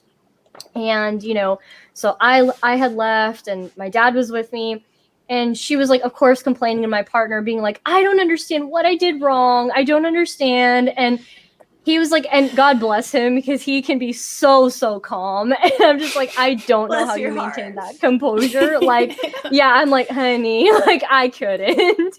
And Cannot he just was like, he's like, well, you know, he's like, I mean, because I basically have like cut ties with like pretty much all of like my mom's side of the family. And he was like, he's like, you're next. He's like, I don't know how to tell you this, but he was like, he's like, you're literally next. He's like, he's like, I'm not kidding when I say you will wake up one day, she will be gone, and she will never speak to you again for the rest of your life. Yep. He's like, I don't know how to tell you this like another way, but he's like, you have got to stop. And she would do the same thing, like would pick fights with me. And then when I would react and get like really fucking pissed, she would be like, Clutches I can't How could you do believe this to me? Yeah. And and the worst part of all of this is like with like emotionally abusive parents, like a lot of the root cause of that is like severe mental illness. And it's like, Yes. if you would just go to fucking therapy, you would literally, it would help so much. And like my dad and I kept trying to tell my mom, like, you really need to go to therapy. And she was like, no, what we need is family counseling. Because basically she wanted like a counselor to tell her that like we were wrong and we were like all crazy and that she was right. And I kept telling her, I was like, no, what you need to do is you need to see a therapist and you need to work on your really deep, unsettling psychological issues. And instead, what she did was she took that, interpreted as, okay, I'm going to go talk to the pastor at my church and tell him all of your, and he talked like about my life, like all of my stuff. I'm going to go tell him about all your stuff and have him give me like spiritual guidance about what to do about you. And to her, that's therapy. That's what she interprets as therapy. Like spilling my like all my life story and then bitching about me to a pastor, and of course, like obviously she's going to tell them that like I'm an atheist, right? So they're like, oh, that wayward child, she has lost her ways, the devil's got a hold on her. I'm telling you, the Lord. I'm like, oh my fucking God. That's the thing. Yeah, they're like, oh, we're seeking godly counsel. I was like, well, I hope your godly counsel is qualified and certified therapist or something, because they're not. If not, like, I'm not paying them. Like, I really hope not, because it's a scam. Like, telling you right now, I hope they're qualified in some way, because if not, like, they're just gonna reconfirm your beliefs. Like, it's not therapy. Like, you're not working through anything. They're just telling you that I'm wrong and I'm evil. But like, that's the thing. Like, my deconstruction from like Christianity and evangelicalism started with like people who went to seminary. They studied the fucking Bible. Like, they know this shit front and back, and they know the historical context. And it's just like, that was so freeing for me to know that like, oh, like a man should not dress as a woman. Like, okay, that's talking about trying to evade the war and like escape the draft. Okay, well, people talking about, oh, man should not lie with a man. That's talking about pedophilia. Of course, we should be like, you know what I mean? Like, so to learn all these things was just like fucking made my head spin, for one, but it was also so freeing to me to be like, oh wow, like I'm not gonna burn in hell. Like, although this feels good to me now, living my truth, like it doesn't mean I'm gonna suffer later. Like, I'm gonna be okay. You know, like even if I do choose to believe in this God, like I'm still gonna be fine. That's not what he was talking about. It's fucking people making it and projecting, you know? Yes. Woof, yeah. We're here. Fucking yes. Really? tell y'all, like, the childhood trauma of my mother, I could literally Real. write a fucking You novel literally could. I know. You literally could.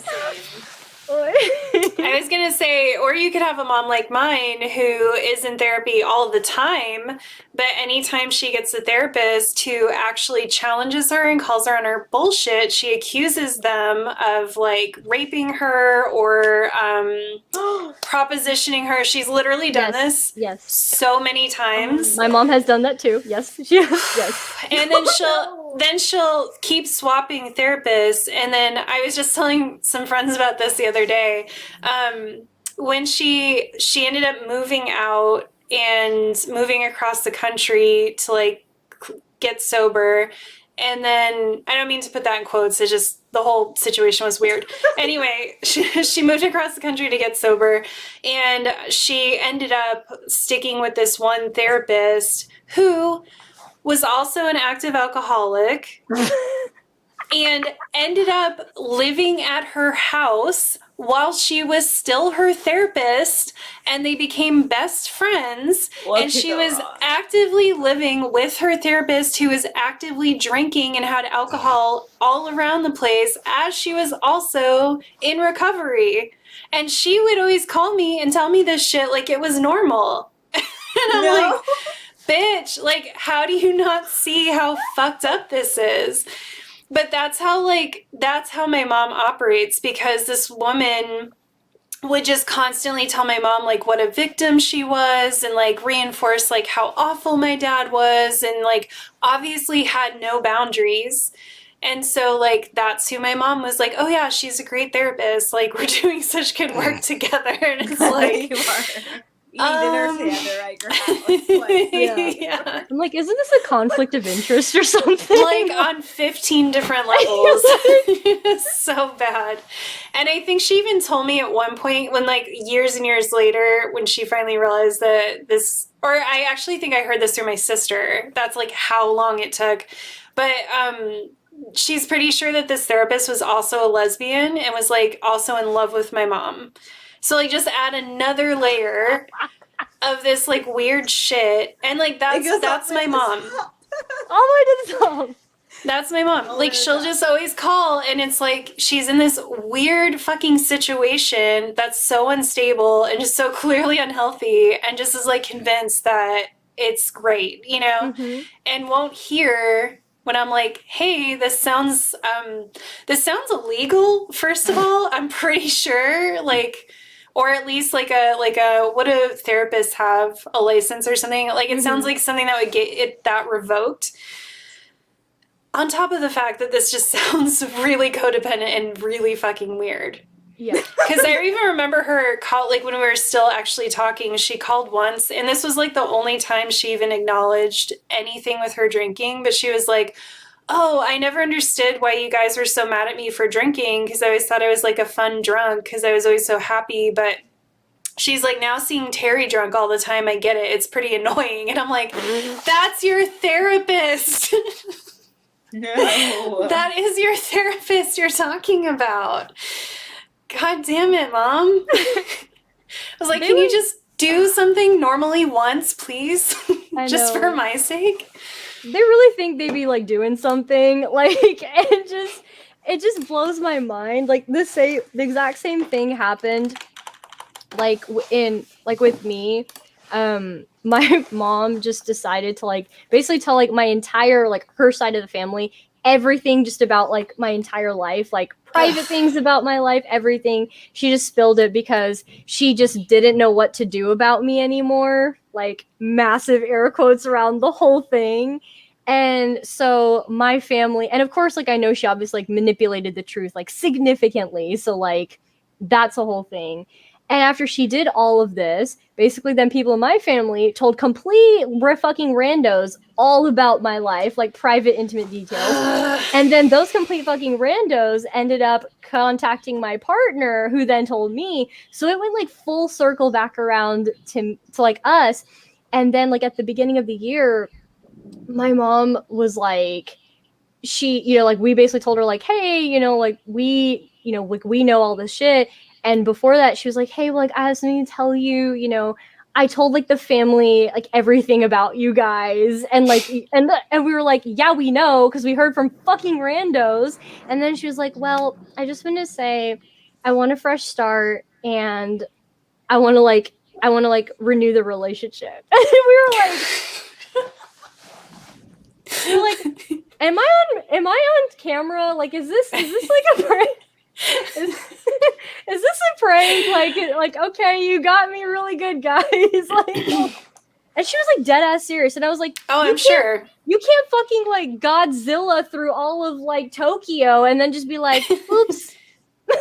like, sorry about that. I really just want to renew our relationship. I just want to start over, clean slate, turn over a new leaf. And Godzilla just kind of like pushes the broken buildings with his toe, and he's like, "Can we just start over?" And I'm like, "No, we can't." No. Oh my god, it's just so ridiculous. It's so ridiculous. It's like, how do you not have any kind of self-awareness to how bad this is? And the thing that always made me the most mad is like, if you had done something like that, oh my god, you would literally never hear the end of it. Ever. It would never be forgiven. You would hear about it every day of your life. Yep. Right? But with them, it's like, oh, I'm just supposed to like brush this aside and not even think about it. The double standards. I just can't. Oh, yeah. And then you have to be the grown-up in the relationship. Yeah, like, you have to be the mature one. And then that's why, and then that was like me realizing, like, I was like, oh, you know, like, as like a really, really like young teenager, like, people always tell me I'm so mature. And it's like, sweetheart, that's code for you went through a fuck ton of trauma and that's your coping mechanism. And I was like, oh, so that's not a good thing. And that's actually not a compliment. Good to know. Yes. Yeah, I hate how much kids are praised for being mature when, 9 times out of 10, it's probably because they're like having to be the grown up at home.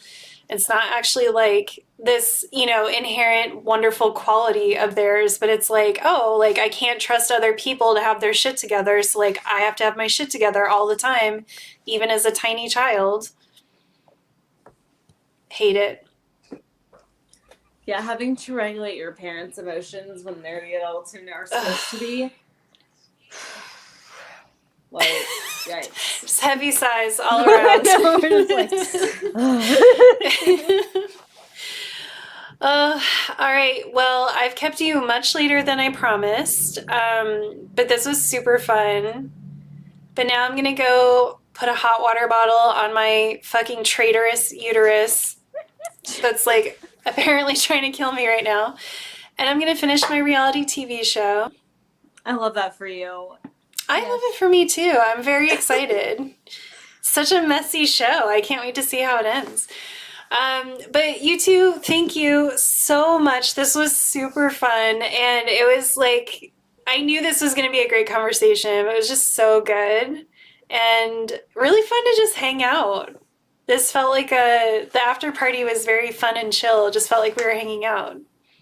Yeah, no, you guys are the best and so chill and so much fun. Like the whole thing felt like the after party. TBH. Like, it was just like, it's true. Okay, relatable content all around. Yes. And rant and relate. Like, I love it. So yes. Permanent after party. Yes. I love that. I love that mood. And I'm gonna have to come to Tennessee at some point because it would be so worth it. It's trash, but if you want to probably be a experience cheap flight. Yeah. It would probably be a cheap flight, cheap motel. Would be. Hotel, definitely. motel. Yep. Yeah, but yeah, just thank you both so much. And I'm going to end the broadcast and we can say goodbye behind the scenes if you'd like, quickly. So thanks everyone who came, who stayed. Thanks for people watching the replay. I hope you enjoyed it. And we'll see you on the next one. Bye. Bye.